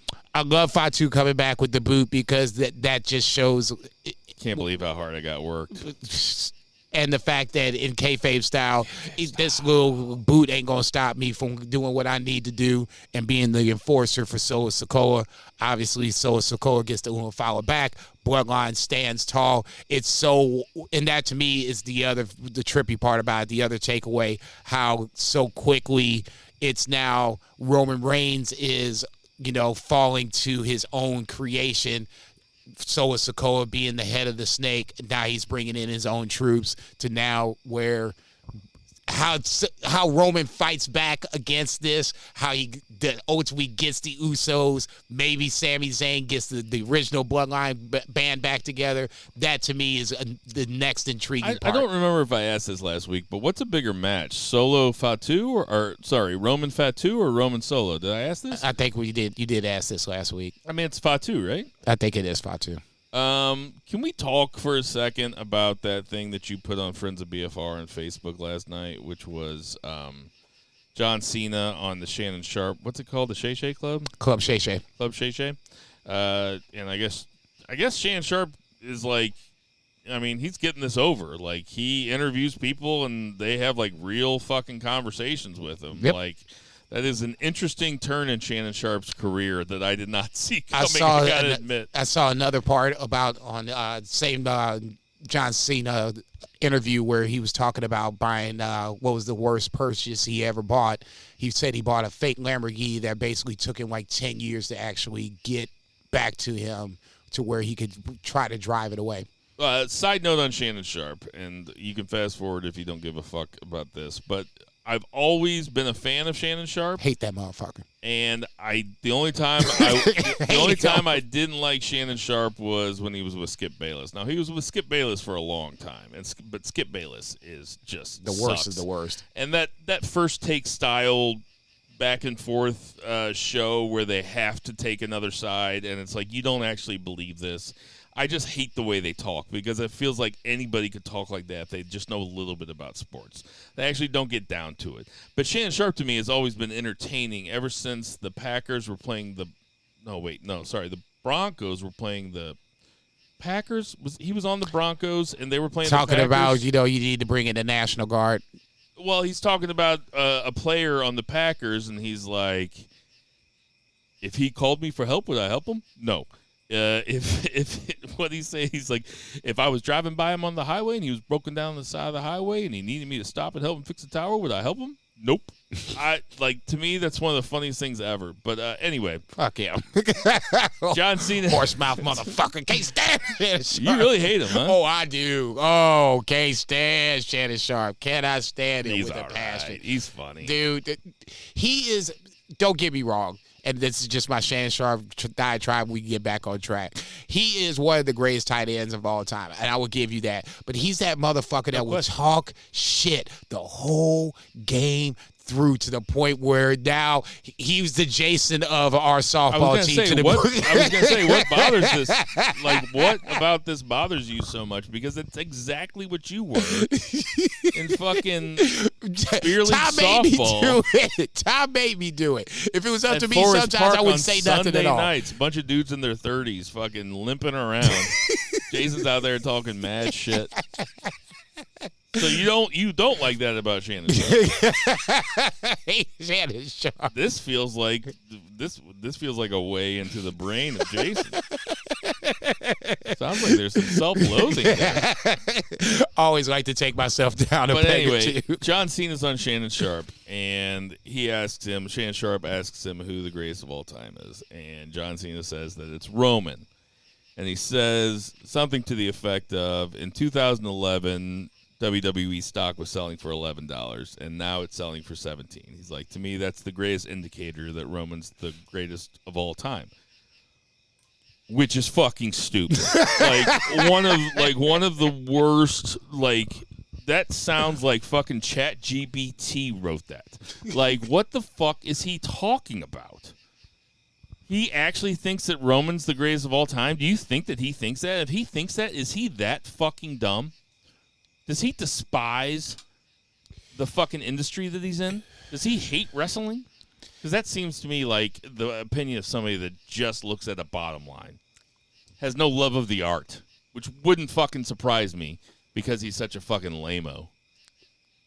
I think John Cena is cognizant of the bottom line. And if that's the case, if you're looking at, just recent history, WWE, and I said it, How dare you invoke Ric Flair's name in a fucking sentence when you're talking about Roman Reigns being the greatest of all time? That is fucking stupid. He is fucking stupid. Come on. Give it to me. It's a bad stupid. take. It's a bad take. I personally I can't agree with it, but I'm a mark, so I can look at it differently. I was saying it to Mary the other night. We could all be looking at the same thing, but we see it differently. For him, he sees it from the financial part of it. If you're 15 and you think Roman Reigns is the greatest of all time, that's acceptable. Fair. Completely. If you're my age, which John Cena is, he's like a year older than me, and you think that Roman Reigns is the greatest of all time, dude, you are a lame-o. You watch wrestling for totally different reasons than I do. And he has the experience that I don't, so he looks at it at a different way. For John Cena, he's probably, this is the Roman Reigns that he was making fun of on Raw many, many moons ago when he was stuttering and was the big dog, and John Cena went out there on Raw and cooked his ass and made fun. And I know we talked about it. Yeah, he buried him. Okay, so now it almost feels like this is full circle. John Cena giving his seal of approval, where now he feels like he can finally walk away from the WWE and be done with it. He's a fucking nerd. Is it a surprise? Not really. I mean, the more and more I'm starting to think about it, the more and more I'm talking myself into it. This is not a surprise. The more I'm thinking about it from John Cena to say this. Do I agree with it? Fuck no. But is it a surprise? No. That's a loser thing to say. No, it's from the financial part of it. I get it, man. Shit. What was up on Raw? So Raw opens up with Randy Orton and Gunther once again in a face-to-face segment. But this time around, Ludwig Kaiser comes out with Gunther. Ludwig Kaiser and Gunther take down Randy Orton to set up a main event match. Ludwig Kaiser versus Randy Orton. We'll talk about that here in a little bit. Sheamus versus Pete Dunne in a match I was very intrigued to see what was going to happen. Sheamus, for me, unfortunately beats Pete Dunne. But this was, unfortunately, I'll just use Sheamus' term, this was a banger match. This was a good showing for Pete Dunne. This felt like the bruiserweight that I knew and loved back in the day. Unfortunately, it just did not come up with a dub for him. Thoughts on the Pete Dunne-Sheamus match? Sheamus going over clean. I didn't expect a finish, to be honest. I expected something, Pete Dunne to get disqualified or something. But with Ludwig Kaiser taken away. Yeah, I mean, it was, it was a good match. No, it was good. I thought Pete Dunne at least looked threatening enough to where I was thinking to myself, oh, he might actually win this shit. Yep. New Day backstage, obviously. Sheamus will put him over before it's all said and done. I would like to think so, yeah, because I was getting ready to say, I don't think you give Pete Dunne those vignettes, this kind of, attention without some sort of payoff on the back end. I think Triple H is, cognizant enough of that. New Day with more dissension backstage. Xavier Woods almost accusing of Kofi Kingston to bringing in Odyssey Jones as Big E's replacement. I know I saw something about Big E possibly coming back in 12 months. Maybe he does come back. Maybe he doesn't. Really? I did not see that. It was a quick blurb. It didn't even really give much details, but I saw it on Facebook. Possibility that Big E could come back in 12 months. Let's just say for the sake of example, he does not. Odyssey Jones ain't going to take the place of Big E. If Big E comes back, Odyssey Jones still can't take the place of Big E. I know he's big, but Big E is a special individual. Odyssey Jones, I need to see this first before I jump on that bandwagon. I know you hate New Day, but that was just my quick diatribe on New Day. Braun Breaker with the segment, he announces that there will be an Intercontinental tournament. Winner gets Braun Breaker. I agree with Braun Breaker. I feel sorry for the Joker that wins that motherfucker. They gonna catch that work. Braun Breaker's a bad motherfucker. I like how he's getting these early spots to be.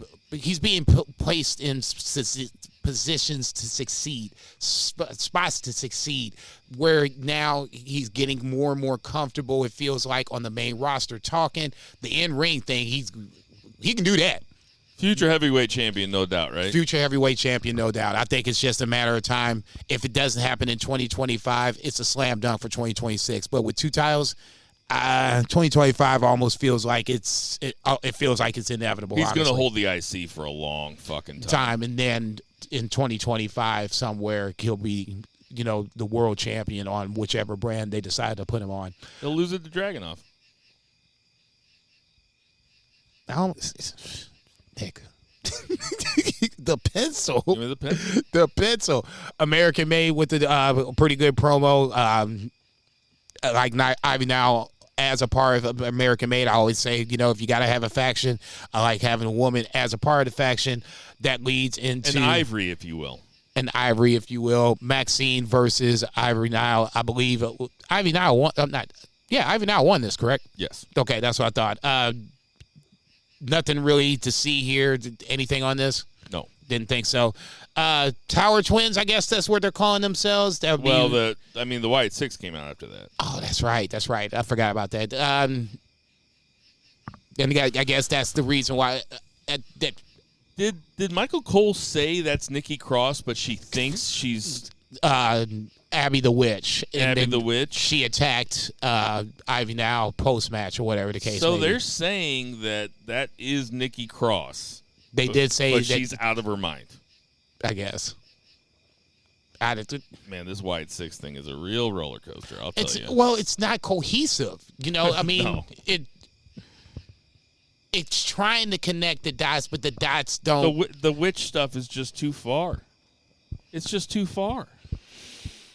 What if they were just a bunch of badass dudes together that were just kind of spooky? Aren't we getting an Uncle Howdy match next week? Versus Chad Gable, which I don't want to see that. We need to get America Made over, and we need to get the Wyatt Six over. The problem with this is that only one can get over, and now it's probably going to be the Wyatt Six. You don't think that Chad Gable's getting over in defeat? I think he's already over. Yeah, so I mean, but the group is not. I mean, they're using Chad Gable to get the Wyatt Six over. Right. I mean, that's the only way to see it. They don't see them as equals. They see Chad Gable as above them. Which is fair. Right now it's fair. There's not enough for me for the Wyatt Six. Somebody made a very conscious decision to not throw them into the main event scene or put them against the Judgment Day first. They were like, we're going to put you against Chad Gable and see what you can do. The thing is that everybody expected them to come in because, I mean, when was the first promo code? Like 6 months ago? It's been a minute. It's like it's been coming for such a long time, and now they're just in the thing with Chad Gable. I mean, that's the thing. If it's going to take that long, I don't know. But they don't trust him. Doesn't seem to me like they trust him. I don't think you've given us reason to. I mean, they've had what? A couple matches? I mean, come on. One. They've had one match. The promos are hitting. I shouldn't say the promos. And Bo Dallas sat there in a rocking chair. Okay, so this, the singles match will be the second match. Like we said before, the backstage stuff, the promos, the segments, on point. What I see on screen, in the ring, it's just different. I'm not willing to invest in something that just feels like it's on again, off again. I don't even really. I hope Chad Gable wins. I'm rooting for Chad Gable. I know that ain't gonna happen. So now I'm just like, okay. So now what the fuck?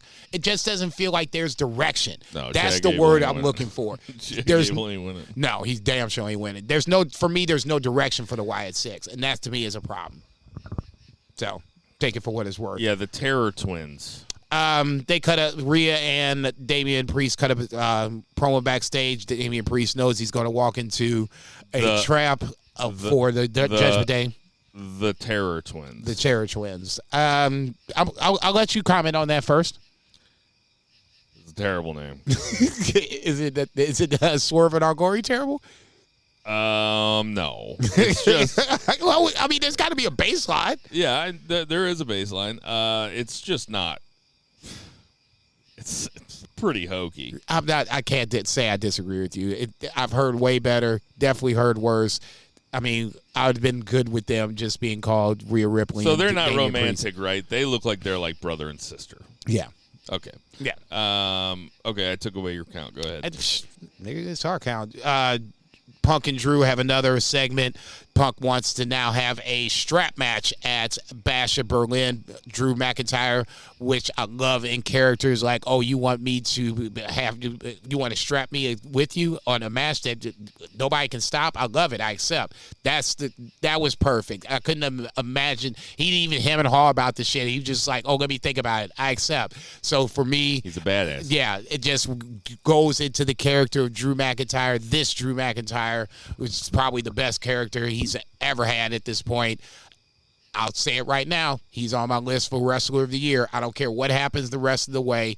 He is on my list for Wrestler of the Year that's not named Will Ospreay. I see Punk winning this, but I don't see Drew getting pinned. I see it like he straps him up to the ring post or something. No, the way he said it, what Punk just said, that you had to touch all four ring posts or whatever. So it's a four-corner strap match. So, I mean, there's no pin. It's just you're going to beat – somebody's getting ready to just get beat to oblivion to where now you're just getting ready to drag somebody around. So I'm usually pretty rough on gimmick matches around here, last man standing, and I quit matches. Yep. I do like a strap match. Oh, but – the four corner strap match. That's cool with me.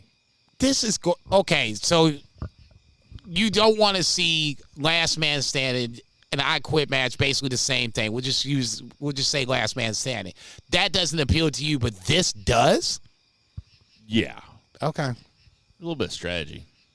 What's the strategy? Which way you gonna go? Let's go counterclockwise. That's right. Oh, get the fuck out of here. Kiss my narrow ass. Dom and Lil with a backstage promo. Dom is just so good as a fucking heel. I love it. Heel of the year, goddammit. I don't give a fuck what nobody says. New Day and Odyssey Jones defeat the Final Testament. Obviously, once again, the story here is Xavier Woods not getting the tag. Tremendous camera work here. There was, where you could see Xavier on the right-hand side. You could kind of see him kind of turn his head like, okay, what the fuck? I can't believe this motherfucker didn't tag me in. In Kofi's defense, Odyssey Jones probably closer. That's what he should say. If and when Xavier Woods turns, ultimately, still don't give a fuck. Could care less about this shit. Man. I can't believe that we are where we are on this. Because me too. Like, the fact that you're into this and it's Xavier Woods, one of your arch nemesis. I'm really hoping that Kofi and Odyssey Jones turn on Xavier Woods. That's what I'm hoping for. Is that the fact that he's one of your arch nemesis? Is it arch nemesis? Is that the plural? No, I actually, I gotta give praise to Xavier Woods in this. I think that he's been really good. He's a pretty decent actor, I guess, for what it is. It's wrestling acting, so it's a little soap opera-ish, but like I said before, this is the first real story they told with New Day in a high minute. And for fucking ever. Since the Usos. And face it, when you add a new guy to the New Day, it's interesting. It's been those three guys. a new guy in the New Day. I mean, Ozzy Jones will always be he could stop tomorrow, and we'd be like, remember when he tried to join the New Day? It'd be the first thing you remember about him. Probably. The sad part about it, hopefully that's not the case. Hopefully he has a long career ahead of him, but as it stands right now, that's his claim to fame. I'll never forget, in 2012, we were in Jamaica for our honeymoon, and I hadn't turned on the TV all week. And I remember this story, but go ahead. I turned on the television, and it was, SmackDown's on. So I turned it on SmackDown, and in the middle of the ring was Dolph Ziggler with AJ Lee, or Dolph Ziggler with Big E as his heater, and AJ Lee was skipping circles around them in the ring. And I was like, what the fuck did I miss? Who is this black dude? And it was before anybody watched NXT. And I was like, who the fuck is that? And I was like glued to it. And I thought about it on the way home. I was like, I wonder who that black guy is. It's like I'll always remember that's when I first saw Big E. Like Ozzy Jones, I'll remember. He was in NXT for a while. But no, his claim to fame right now is... he is the fourth member of the New Day. 100%. He's the Joey O'Farrell.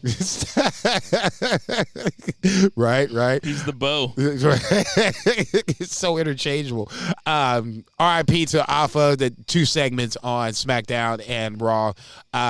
I'll be honest, as a guy that likes tag team wrestling, it made me want to go back and watch some Wild Samoans back in the day. When it's sweet that he and his brother passed so close to each other. Once Paul Heyman said that, these guys won, so many titles in this short span of time, I was like, shit, I need to see this shit. Because to me, when you see wrestling dominance as staged or it's booked as it may be, it's still fun for me to watch. So, like I said, for me, RIP Alpha, and then I really want to start watching more of their matches as the Wild Samoans.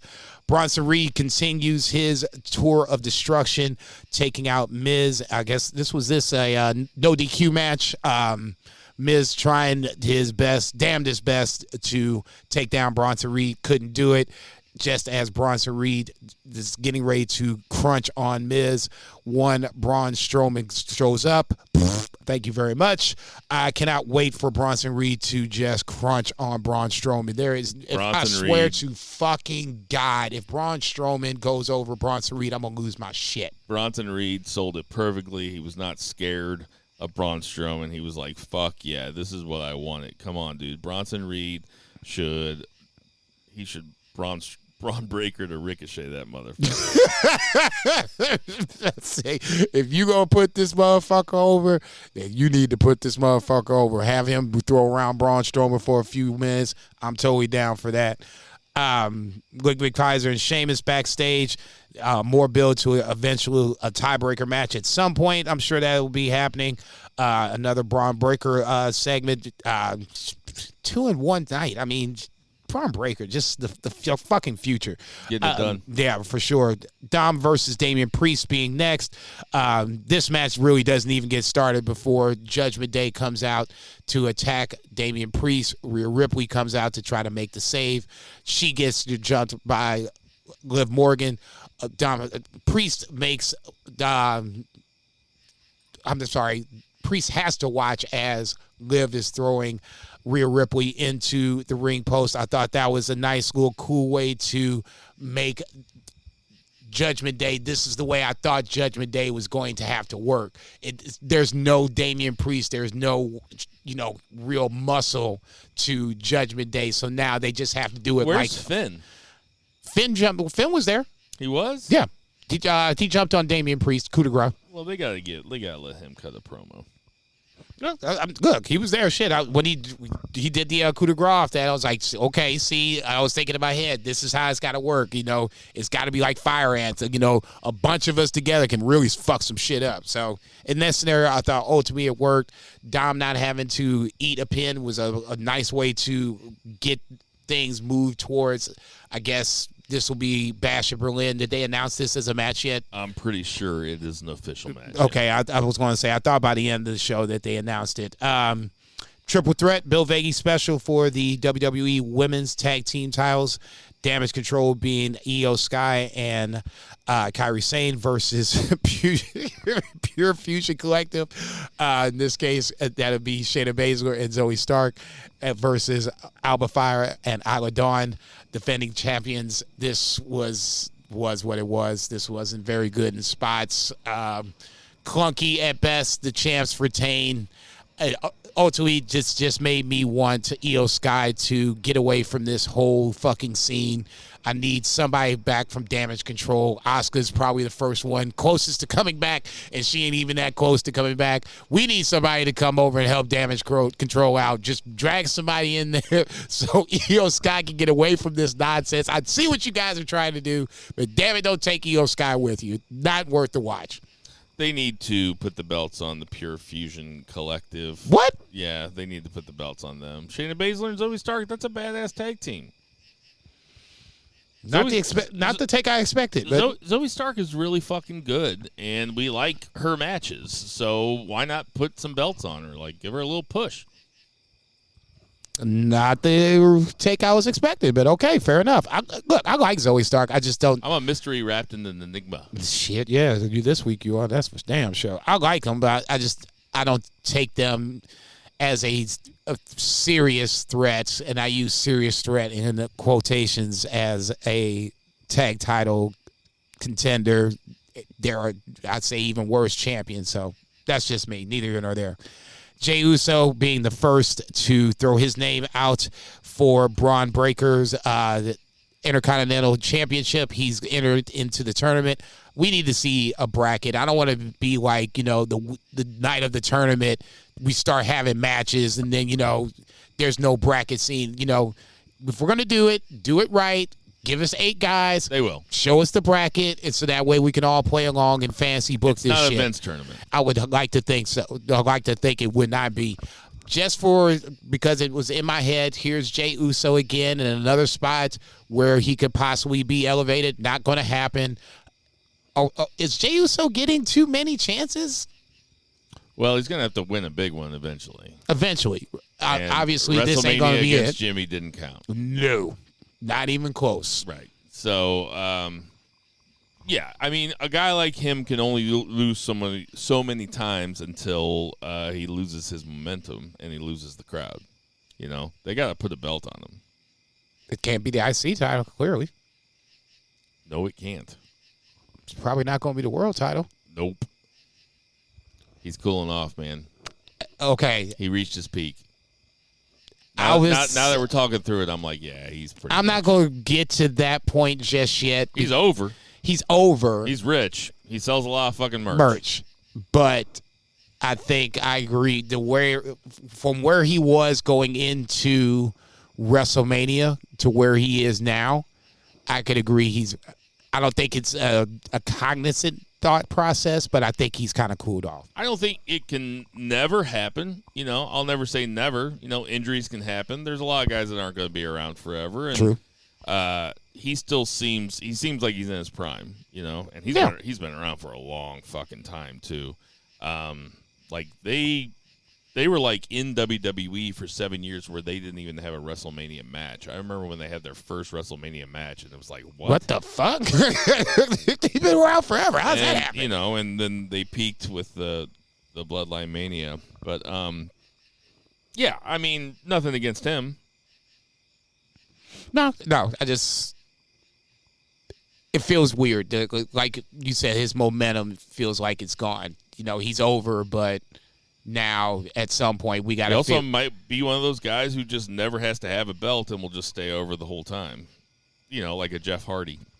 I know that Jeff Hardy had a belt. Yeah, he was the title. He was the champ at one point. So I mean, I don't know. Long time ago.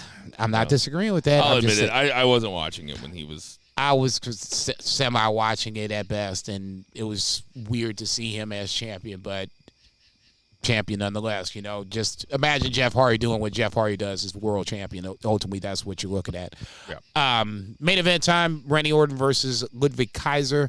I thought this was another good, solid match for Ludwig Kaiser. Obviously, you knew how this story was going to end, but for me, seeing Ludwig Kaiser in the main event spot was a nice little, moment for him. He did have his high points in this match. It's not like he looked lost in this bad boy, but eating the RKO at the end, I thought, was the inevitable conclusion. But getting there, I thought, was half the fun. And watching Ludwig Kaiser putting up a solid performance against a future Hall of Famer was always a good start. Obviously, Gunther coming in post-match, leading us into a go-home brawl, but to end Raw with them fighting in the middle of the ring just adds more fuel to the Bash of Berlin match they will have ultimately. I'm curious to see how Berlin is going to react, who they're going to favor. Obviously, at this point, in kayfabe, Randy's the babyface and has every right to be the babyface. Gunther hasn't done anything to endear himself. I think the poster is just Gunther. Interesting. Okay, that might speak volumes right there. I think it just, for me, it's one of those matches where I'm pretty sure, 99% sure Gunther's going to win this bad boy. But I don't necessarily, I'll be curious to see how he will be received. I would like to think that, they'll do it. I don't know if that's one of the official posters or the poster, but that's what's on Wikipedia. Yeah, they'll do it. That's Gunther right there as the poster boy. Nobody else with the title on shoulder. Nobody else. Badass fucking poster, if I do say so myself. I expect Gunther to win. Like I said, if Randy Orton doesn't get a little love, I would be surprised. I would be surprised to see a kind of a not Triple H, but Hulk Hogan Rock episode where Gunther comes out as, all hail Gunther, yay, Gunther's back, and then throughout the course of the match, it flips where Gunther does enough to where Berlin turns on him as a kayfabe heel. It wouldn't surprise me if he stayed babyface and they booed Randy Orton out the building. The good thing about these international shows is that we don't see a lot of. Number one. Oh, wait. Sorry. Go ahead. Number one. But number two, you don't know what you're going to get from the fans. And I think that just adds a little bit more of excitement to a match that I'm really looking forward to begin with. Yeah, this was a cool segment. I'm into Orton, Gunther. Gunther matches are must-see. If Will Ospreay is number one in the world, Gunther has got to be 2 or 3, if you ask me. He got a fucking unbelievable match out of Damian Priest. Yep. I mean, come on. What are we talking about? No. You're not going to get much of an argument from me on that. I didn't have high expectations, but as the match went along, I was like, oh, shit, we got a banger going on over here. They killing each other. He's the man. Man from Ringside. Part 2 of the 3 count is NXT. Opens up with Nathan Fraser and Axiom talking shit to Chase U, your newly crowned champs. What do you think about Chase U as the champs? Weird that it was Rich Holland as the other guy across from Andre Chase. The cynical part of me is still kind of waiting for Rich Holland to run amok in Chase U, but this was a nice little Chase U redemption moment. Only a few months back, they were on the brink of extinction. Now they're the tag team champions, so that was a nice little way to, come have a full circle redemption arc for them. But obviously, you have Nathan Frazier and Axiom coming back. They want their lick back. They won the match over, Riley and Duke Hudson. So I'm assuming they'll get their title match back, which would make sense. And then we'll see what happens from there. But no, it was cool to see Chase U, go full circle from basically extinction to tag team champs. So I watch NXT every week. We don't talk about it very much, but I do watch it every week. And the reason I don't talk about it is because I feel stupid sitting here talking about stuff that seems very developmental, like Lola Vice versus Wendy Chu, and Kalani Jordan comes in. So we're not going to talk about it. But the women's gauntlet match, Jaida Parker ends up winning, so she will face Roxanne Perez. 2 heels, I guess, unless they're making Jaida Parker a babyface. But what did you think? Did you think that Sol Ruka was going to win? I'll go this far. I knew it was going to be down to Sol Ruca and Jada Parker. Now, from there, it was a coin flip. I was rooting for Jada. I thought Sol Ruca was going to win. I think Jada Parker was the right call. Jada Parker feels like, she's a future NXT Women's Champion. To get her in this spot to kind of, see what she can do in a big spot is a way to kind of test that theory. But like I said, I didn't have a problem with this. I like Jada Parker a lot. I like Sol Ruca. I just like Jada Parker more. So for me personally, all good with this. Not the best match. This was some developmental. Yeah, there was times where I was like, oh, Jesus. Oh, you missed a spot, girl. Go back. Yeah, I mean, there's no way to say it any other way. Looks like Tony D comes out, and he is going after Obafemi. Now, this could be a good match. This is a match that I think, honestly, when Tony D'Angelo was going after the NXT title, I think that was against Dragunov, and you were kind of down on it a little bit. You're saying that at least the Tony D'Angelo character isn't a main event character. It's not a world champion. It's not top of the card. It's not top of the card. And ultimately, I ended up agreeing with you. This feels a little more of where Tony D'Angelo probably should be. Going after the NXT champ or the North American Championship. Unfortunately, he's just going after it at the wrong time against the wrong guy. I think this will be a good match. Tony D'Angelo can go. I just ultimately, it's just we're feeding him to. In my opinion, we're feeding him to Obafemi. It seems to me with Tony D that they are toning down. That was poetic. It seems to me with Tony D that they are toning down the act a little bit, and they're making him seem like a little bit more of a serious wrestler. He had the Heritage Cup for championship for a minute before he lost it to Charlie Dempsey. I think that's right. But anyway, yes, he did lose to Charlie Dempsey. Tony D'Angelo and Obafemi. Obafemi is ready for prime time, man, and he does not have a lot of matches under his belt. But and then finally, in what just shows how normalized all this shit has become to us, and something that just is a massive deal that we're not even talking about, that a TNA, we've seen it once before, but a TNA wrestler is challenging for the NXT title. Joe Hendry defeats Wesley and Pete Dunne in a Bill Vegas special, a triple threat. So Joe Hendry will be facing Ethan Page. This seems newsworthy. No, all bullshit aside, I mean, we did kind of bury the lead when we were talking about the NXT portion of the program, where Joe Hendry, in kayfabe style or not, he shouldn't even be in a spot where he's challenging for the NXT championship, coming over from a different promotion. I won't say rival promotion, because obviously they're working lock and step or whatever the case may be. See the post-match attack by Zachary Wentz on Wesley, neither here nor there. In this scenario, the fact that Joe Hendry is getting the chance just seems like 6 months ago it would be so foreign, and now it just feels like, the way the story has been going along, Joe Hendry didn't get the chance the first time around, getting thrown out over the top rope in the Battle Royal right off the bat,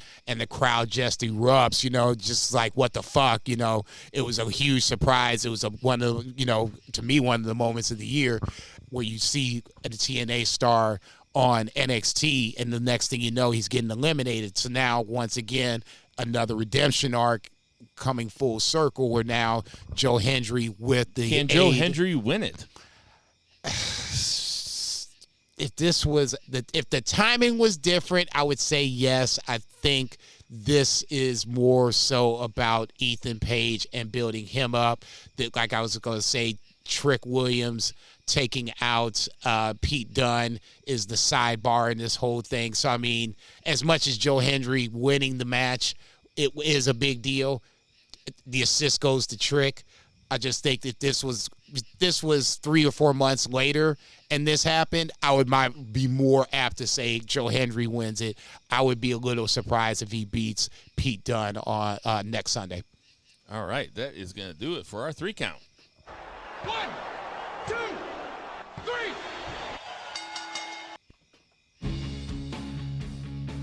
Hey, everybody, we got some predictions.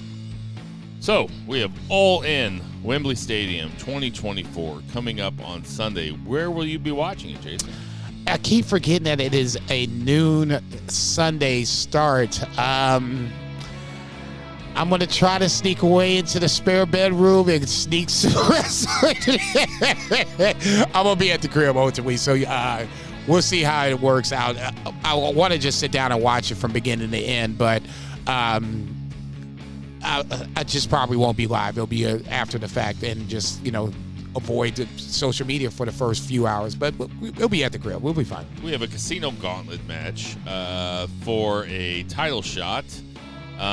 They've named like 3 people, and there's 17 TBAs. So do we see Ricochet here? I think so, yes. I said put that on our text thread that Ricochet has apparently signed with AEW. Multiple different sources, Fightful being one of the big ones, have announced it online. So I would expect to see Ricochet as a part of this casino battle royale, whatever we're calling the shit. Do we see Bobby Lashley? That was the other person I was getting ready to say. I'm not sure that his contract is up. It would be a bit of a surprise if we didn't see him too. I think Ricochet's the slam dunk. Bobby Lashley's the maybe. Who are you picking?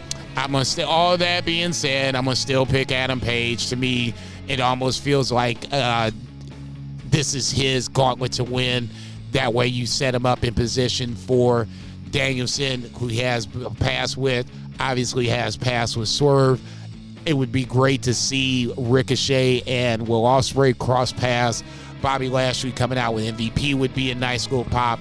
That to me is 2 spots that you probably, one spot for sure is Ricochet. The other spot, if it is Bobby Lashley, that's a good way to introduce him in all this. Jason taking Adam Hangman Page. Zach took Adam Hangman Page. I am also taking Hangman Adam Page. They usually don't really pull out shockers with this. I could see Ricochet winning it.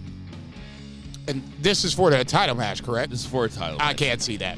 I can see him winning it, but I am not taking him. Up next, we have the Young Bucks versus FTR versus the Acclaimed in a triple threat match for the AEW World Heavyweight Tag Team titles. I will go first here. I'm going to take a guess at how this was going to go. But I already got your 3-1 in my head, or what? Yeah, 3-1 in my head. Go ahead.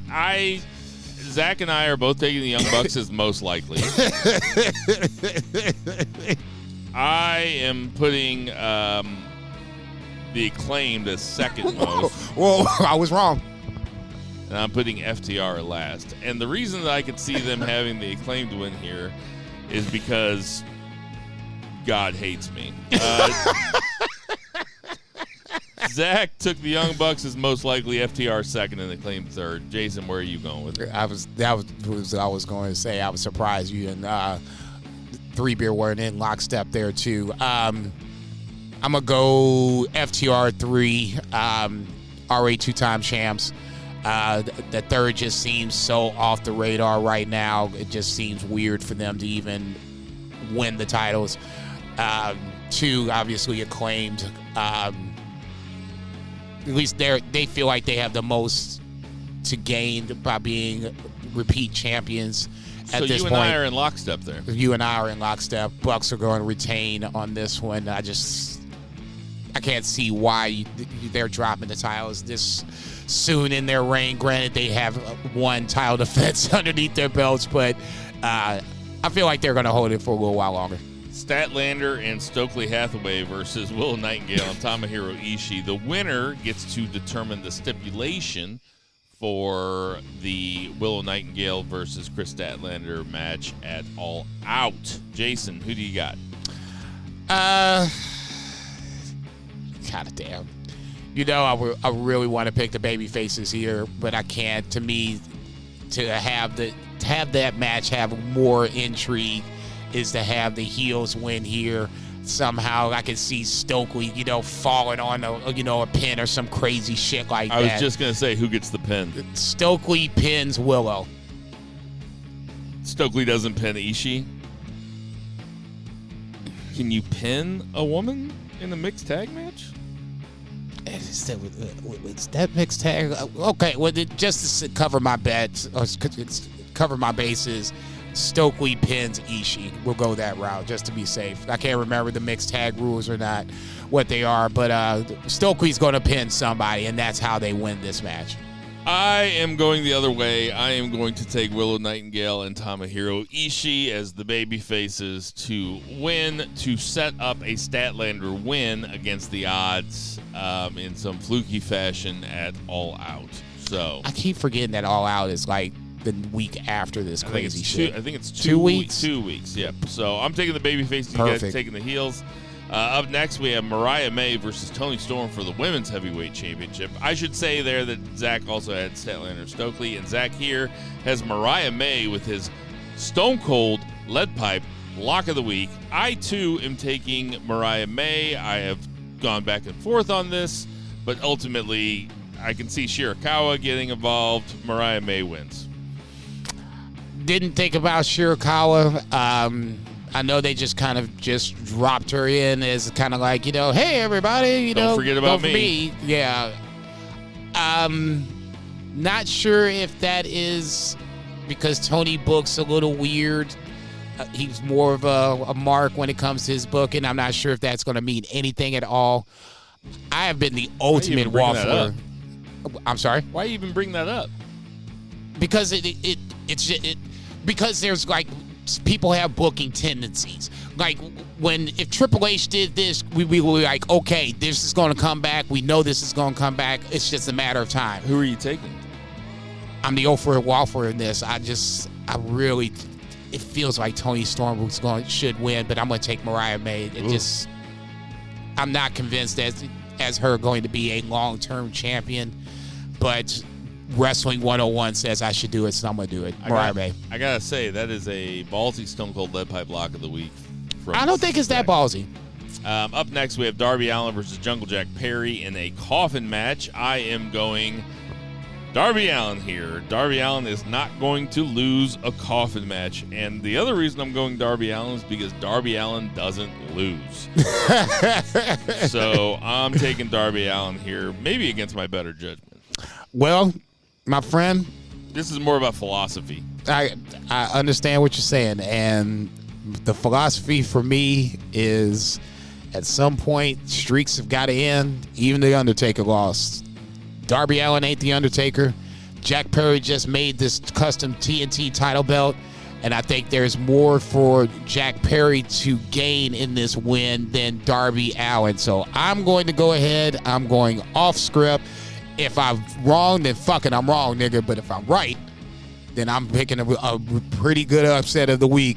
So I'm going to go ahead and take Jack Perry to retain the TNT title. Zach also is taking Jack Perry to retain. Up next, we have Mercedes Moné versus DMD Britt Baker. Zach is taking Mercedes. Who you got? This is my Stone Cold Lead Pipe Lock of the Week. I'm taking Mercedes Moné as well. I see no reason in the world for Britt Baker, and I'm not saying that the TBS title is beneath her. This feels like more of a quote-unquote dream match, a match that Tony wants to see. I'm kind of curious to how this is going to unfold, but ultimately Camille in the back pocket is going to be and should be the deal breaker for Britt Baker to lose this title match to Mercedes Moné. I got Mercedes Moné retained. I, too, am taking Mercedes Moné, though it is not my Stone Cold Lead Pipe Lock of the Week. Up next, we have The Learning Tree, Chris Jericho versus Hook for the FTW title. I'll go first here. I'm taking Hook. I know that Jericho doesn't lose at these things. I know the idea is for him to lose at these things. He never does it, but this time he's going to. Who are you taking, Jason? Who gives a fuck? I'm taking Hook. Zach is taking Y2J to go over Hook. Okay. I'm fucking. I'm gonna say it. It's my podcast. Why would we want to see Jericho more with this title? Hasn't he done enough? This title just needs to just go away. Just go away. It's doing nothing. It's done nothing. Name one person it's gotten over. One. Brian Cage? No. Taz? Ricky Starks? Okay, Taz. There you go. The one motherfucker that came up with it and he got it over. So this isn't a triple threat match. This is a fatal four-way match. Christ. I made a joke on the group chat about there being 9 guys in this match, and I was like, well, now it's just there's going to be 24 guys. There's actually going to be 12 guys in this match. This is ridiculous. The Blackpool Combat Club and PAC versus House of Black versus the Bang Bang Gang versus the Patriarchy. So from least to most, Zach has the Blackpool Combat Club, the Bang Bang Gang, House of Black, and he's got the Patriarchy retaining. Who do you got, Jason? This is a weird way to get PAC on the card, but whatevs. In that scenario, I agree with 3 Beer all the way. BBC, that's funny. I knew I was going to do that at some point. Blackpool Combat Club, PAC, least likely, just so random it doesn't make sense. Bang Bang Gang would be, for me, my choice, but unfortunately, they're probably going the third least likely. House of Black with Buddy Matthews re-signing apparently with AEW feels like the wild card. That's a good maybe, but ultimately, I just can't see Christian Cage. He's just money, man. I mean, why would you want to stop that at this point? I mean, goddamn, Luchasaurus ain't snapped yet, so I mean, we got to wait to see that happen. So it makes too much sense for the Patriarchy to retain. This is just going to be a shit show of a match, and all kinds of craziness is going to happen. Christian is the godfather of the ladder title match, so there's guys in this match that weren't alive when he had his first ladder match. Good Lord. So just to be clear, you had Patriarchy 1, House of Black 2, Bang Bang Gang 3, and Blackpool Combat Club 4. Yep. Okay, so I am a little bit different. I have Blackpool Combat Club 4, House of Black. I have Bang Bang Gang 2nd, most likely, because I think that they're over. They're over with me. The Guns are over with me. Juice Robinson's over with me, so I'm totally cool with that. I got House of Black 3rd just because they always lose, and Blackpool Combat Club is just really thrown together. So is it Claudio Wheeler and PAC? Claudio Wheeler and PAC. Claudio and PAC don't even get along. Yeah, I know. Oh, Jesus Christ. That's a spoiler for Collision. Sorry, spoiler warning, guys. I know you guys were like really invested in that shit. Actually, I wanted Top Flight and Leo Rush, but that's just Top me. Flight and Leo Rush would have been cooler. MJF versus Will Ospreay for the International Championship. American Championship. I will go first here. This is my Stone Cold Let By block of the week. Okay. I'm taking Will Ospreay. Woo! I want to say it's ballsy. What did we decide the penalty was for? You go down a point? Is that the penalty for losing your Stone Cold Let By block of the week? I think it's 2 points. You go down 2 points. Okay. Yeah, all right. So we'll say that's it because I feel good about this because Will Ospreay has lost twice now in 2 big matches. He's lost to Swerve and he's lost to MJF. I do not see him losing again here at Wembley. It would be bad. It would be bad booking. Will Ospreay's going to win this match. Who you got? Would it be bad booking? I mean, the guy on the other side, I mean, it's not, it's not just some guy. I mean, he did rattle off his fucking resume, like it or not. He is the longest reigning AEW champion, the youngest reigning AEW, or youngest AEW champion. I mean, this is MJF. It's not the MJF of the past. I wouldn't necessarily. It would be really, really weird to see this unfold. I think Tony's going to book it like a mark. I'm going to take Will Ospreay. Would I be surprised to see MJF win? Not in the slightest. I would be on the floor like, oh, I can't wait to see what's next. But I'm going with Tony Khan being a mark. This is at Wembley. This is Will Ospreay's home. He gets the title back. I'm taking Will Ospreay. And then finally, we have title versus career match, Swerve Strickland versus Bryan Danielson in the main event. Jason, I'll let you go first. Same theme, same scenario. I cannot see Tony Khan not rewarding Danielson in some form or fashion for the time served in AEW. If this is Danielson's last go-around, truly his last go-around, Tony's going to make sure that he's going out on top. Did it with Sting. He'll do it earlier on beforehand with Will Ospreay. I think he does it again. Double it down on that shit and does it with Danielson. I got Danielson winning the title. I, too, have Bryan Danielson winning the title. He has to have the AEW Heavyweight Championship at least once. It just when you put yourself 10 years from now, just imagine yourself looking back on this and being like, Bryan Danielson never won the AEW Championship. There's guys in WWE. Mr. Perfect is one of my favorite fucking wrestlers, and it bothers me to this day that he never won the title. And I don't think that if Tony thinks like I think, and he has this affinity like I think he does for Danielson, I would be stunned. The reason why I would lean MJF is because I feel like it would be too much of a marquee kind of a booking. You know, everybody's going home happy. All the good guys, the good guys win. That's why I wouldn't be surprised to see MJF beat Will Ospreay, fuckery included. That being said, is there any way that Will Ospreay MJF closes out the show? I don't think it should. I really don't. Title versus career is a big time step. It's for the title of the company on its biggest show. Arguably, it's got to end the show. Yeah, I mean, I completely agree. I think that it should go on last, especially if Danielson wins or loses, it should go on last, because if he loses it's the end of his career, and you got to have a nice little swan song to it. And if he wins, he's the greatest wrestler of his generation. I guess the question is, how do you book the card? Do you go back to back with MJF, Ospreay, and then go right to Danielson and Swerve as the main event, or do you put like a bubblegum match in between? No, I don't think you have to put a bubblegum match in between. No. But you do have to, the card has to build.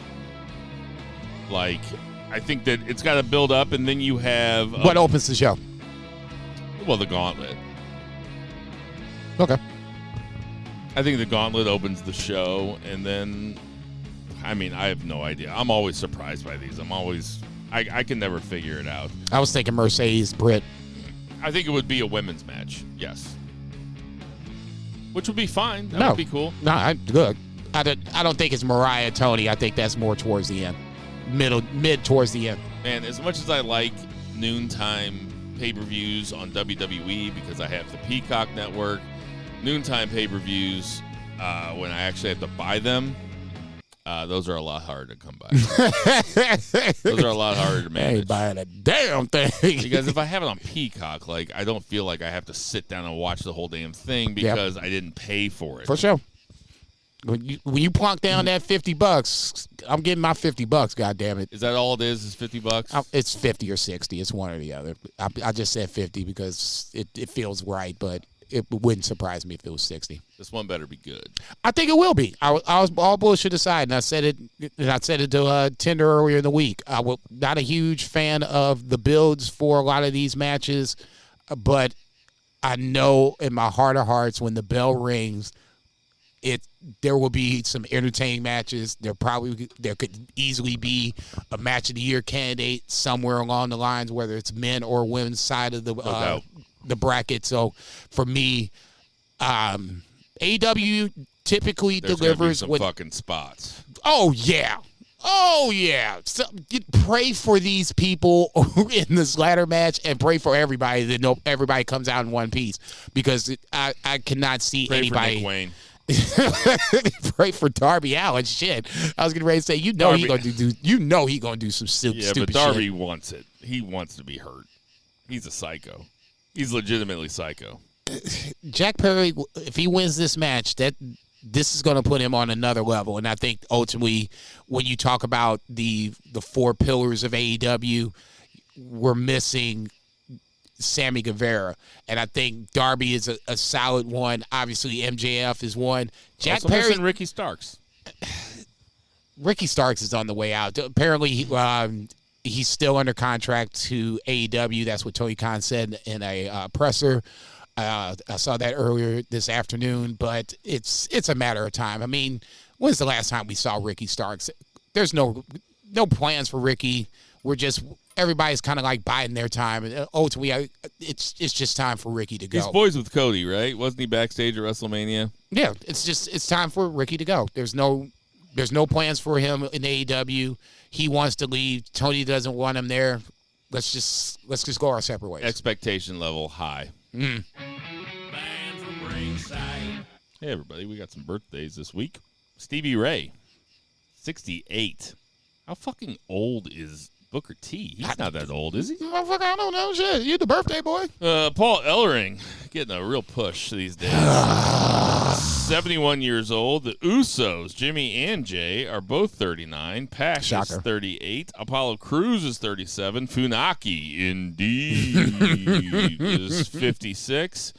Vince McMahon is 79. Rocky Johnson would have been 80. R.I.P. Grand Metalik, real talent. 36. Crash Holly. Who died, Crash Holly or Spike Dudley? Ooh, yikes. Well, he's 53, Crash, if you're out there. Great Khali is 52. How do you think Great Khali's knees are holding up? Not very well. And Sergeant Slaughter is 76. How do you think Sergeant Slaughter's knees are holding up?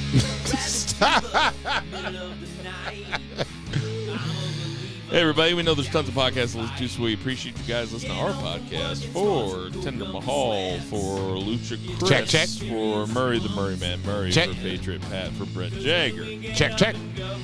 For Bo Vice Geeseman, check. For Two Beer Zach Bowman. We'll see you next week, unless you got another vacation, buddy. That PTO, baby. For Jason Cornelius Bell, I'm Bill Vegas. Support your local restaurants. Support your local weed dealers. Black Lives Matter.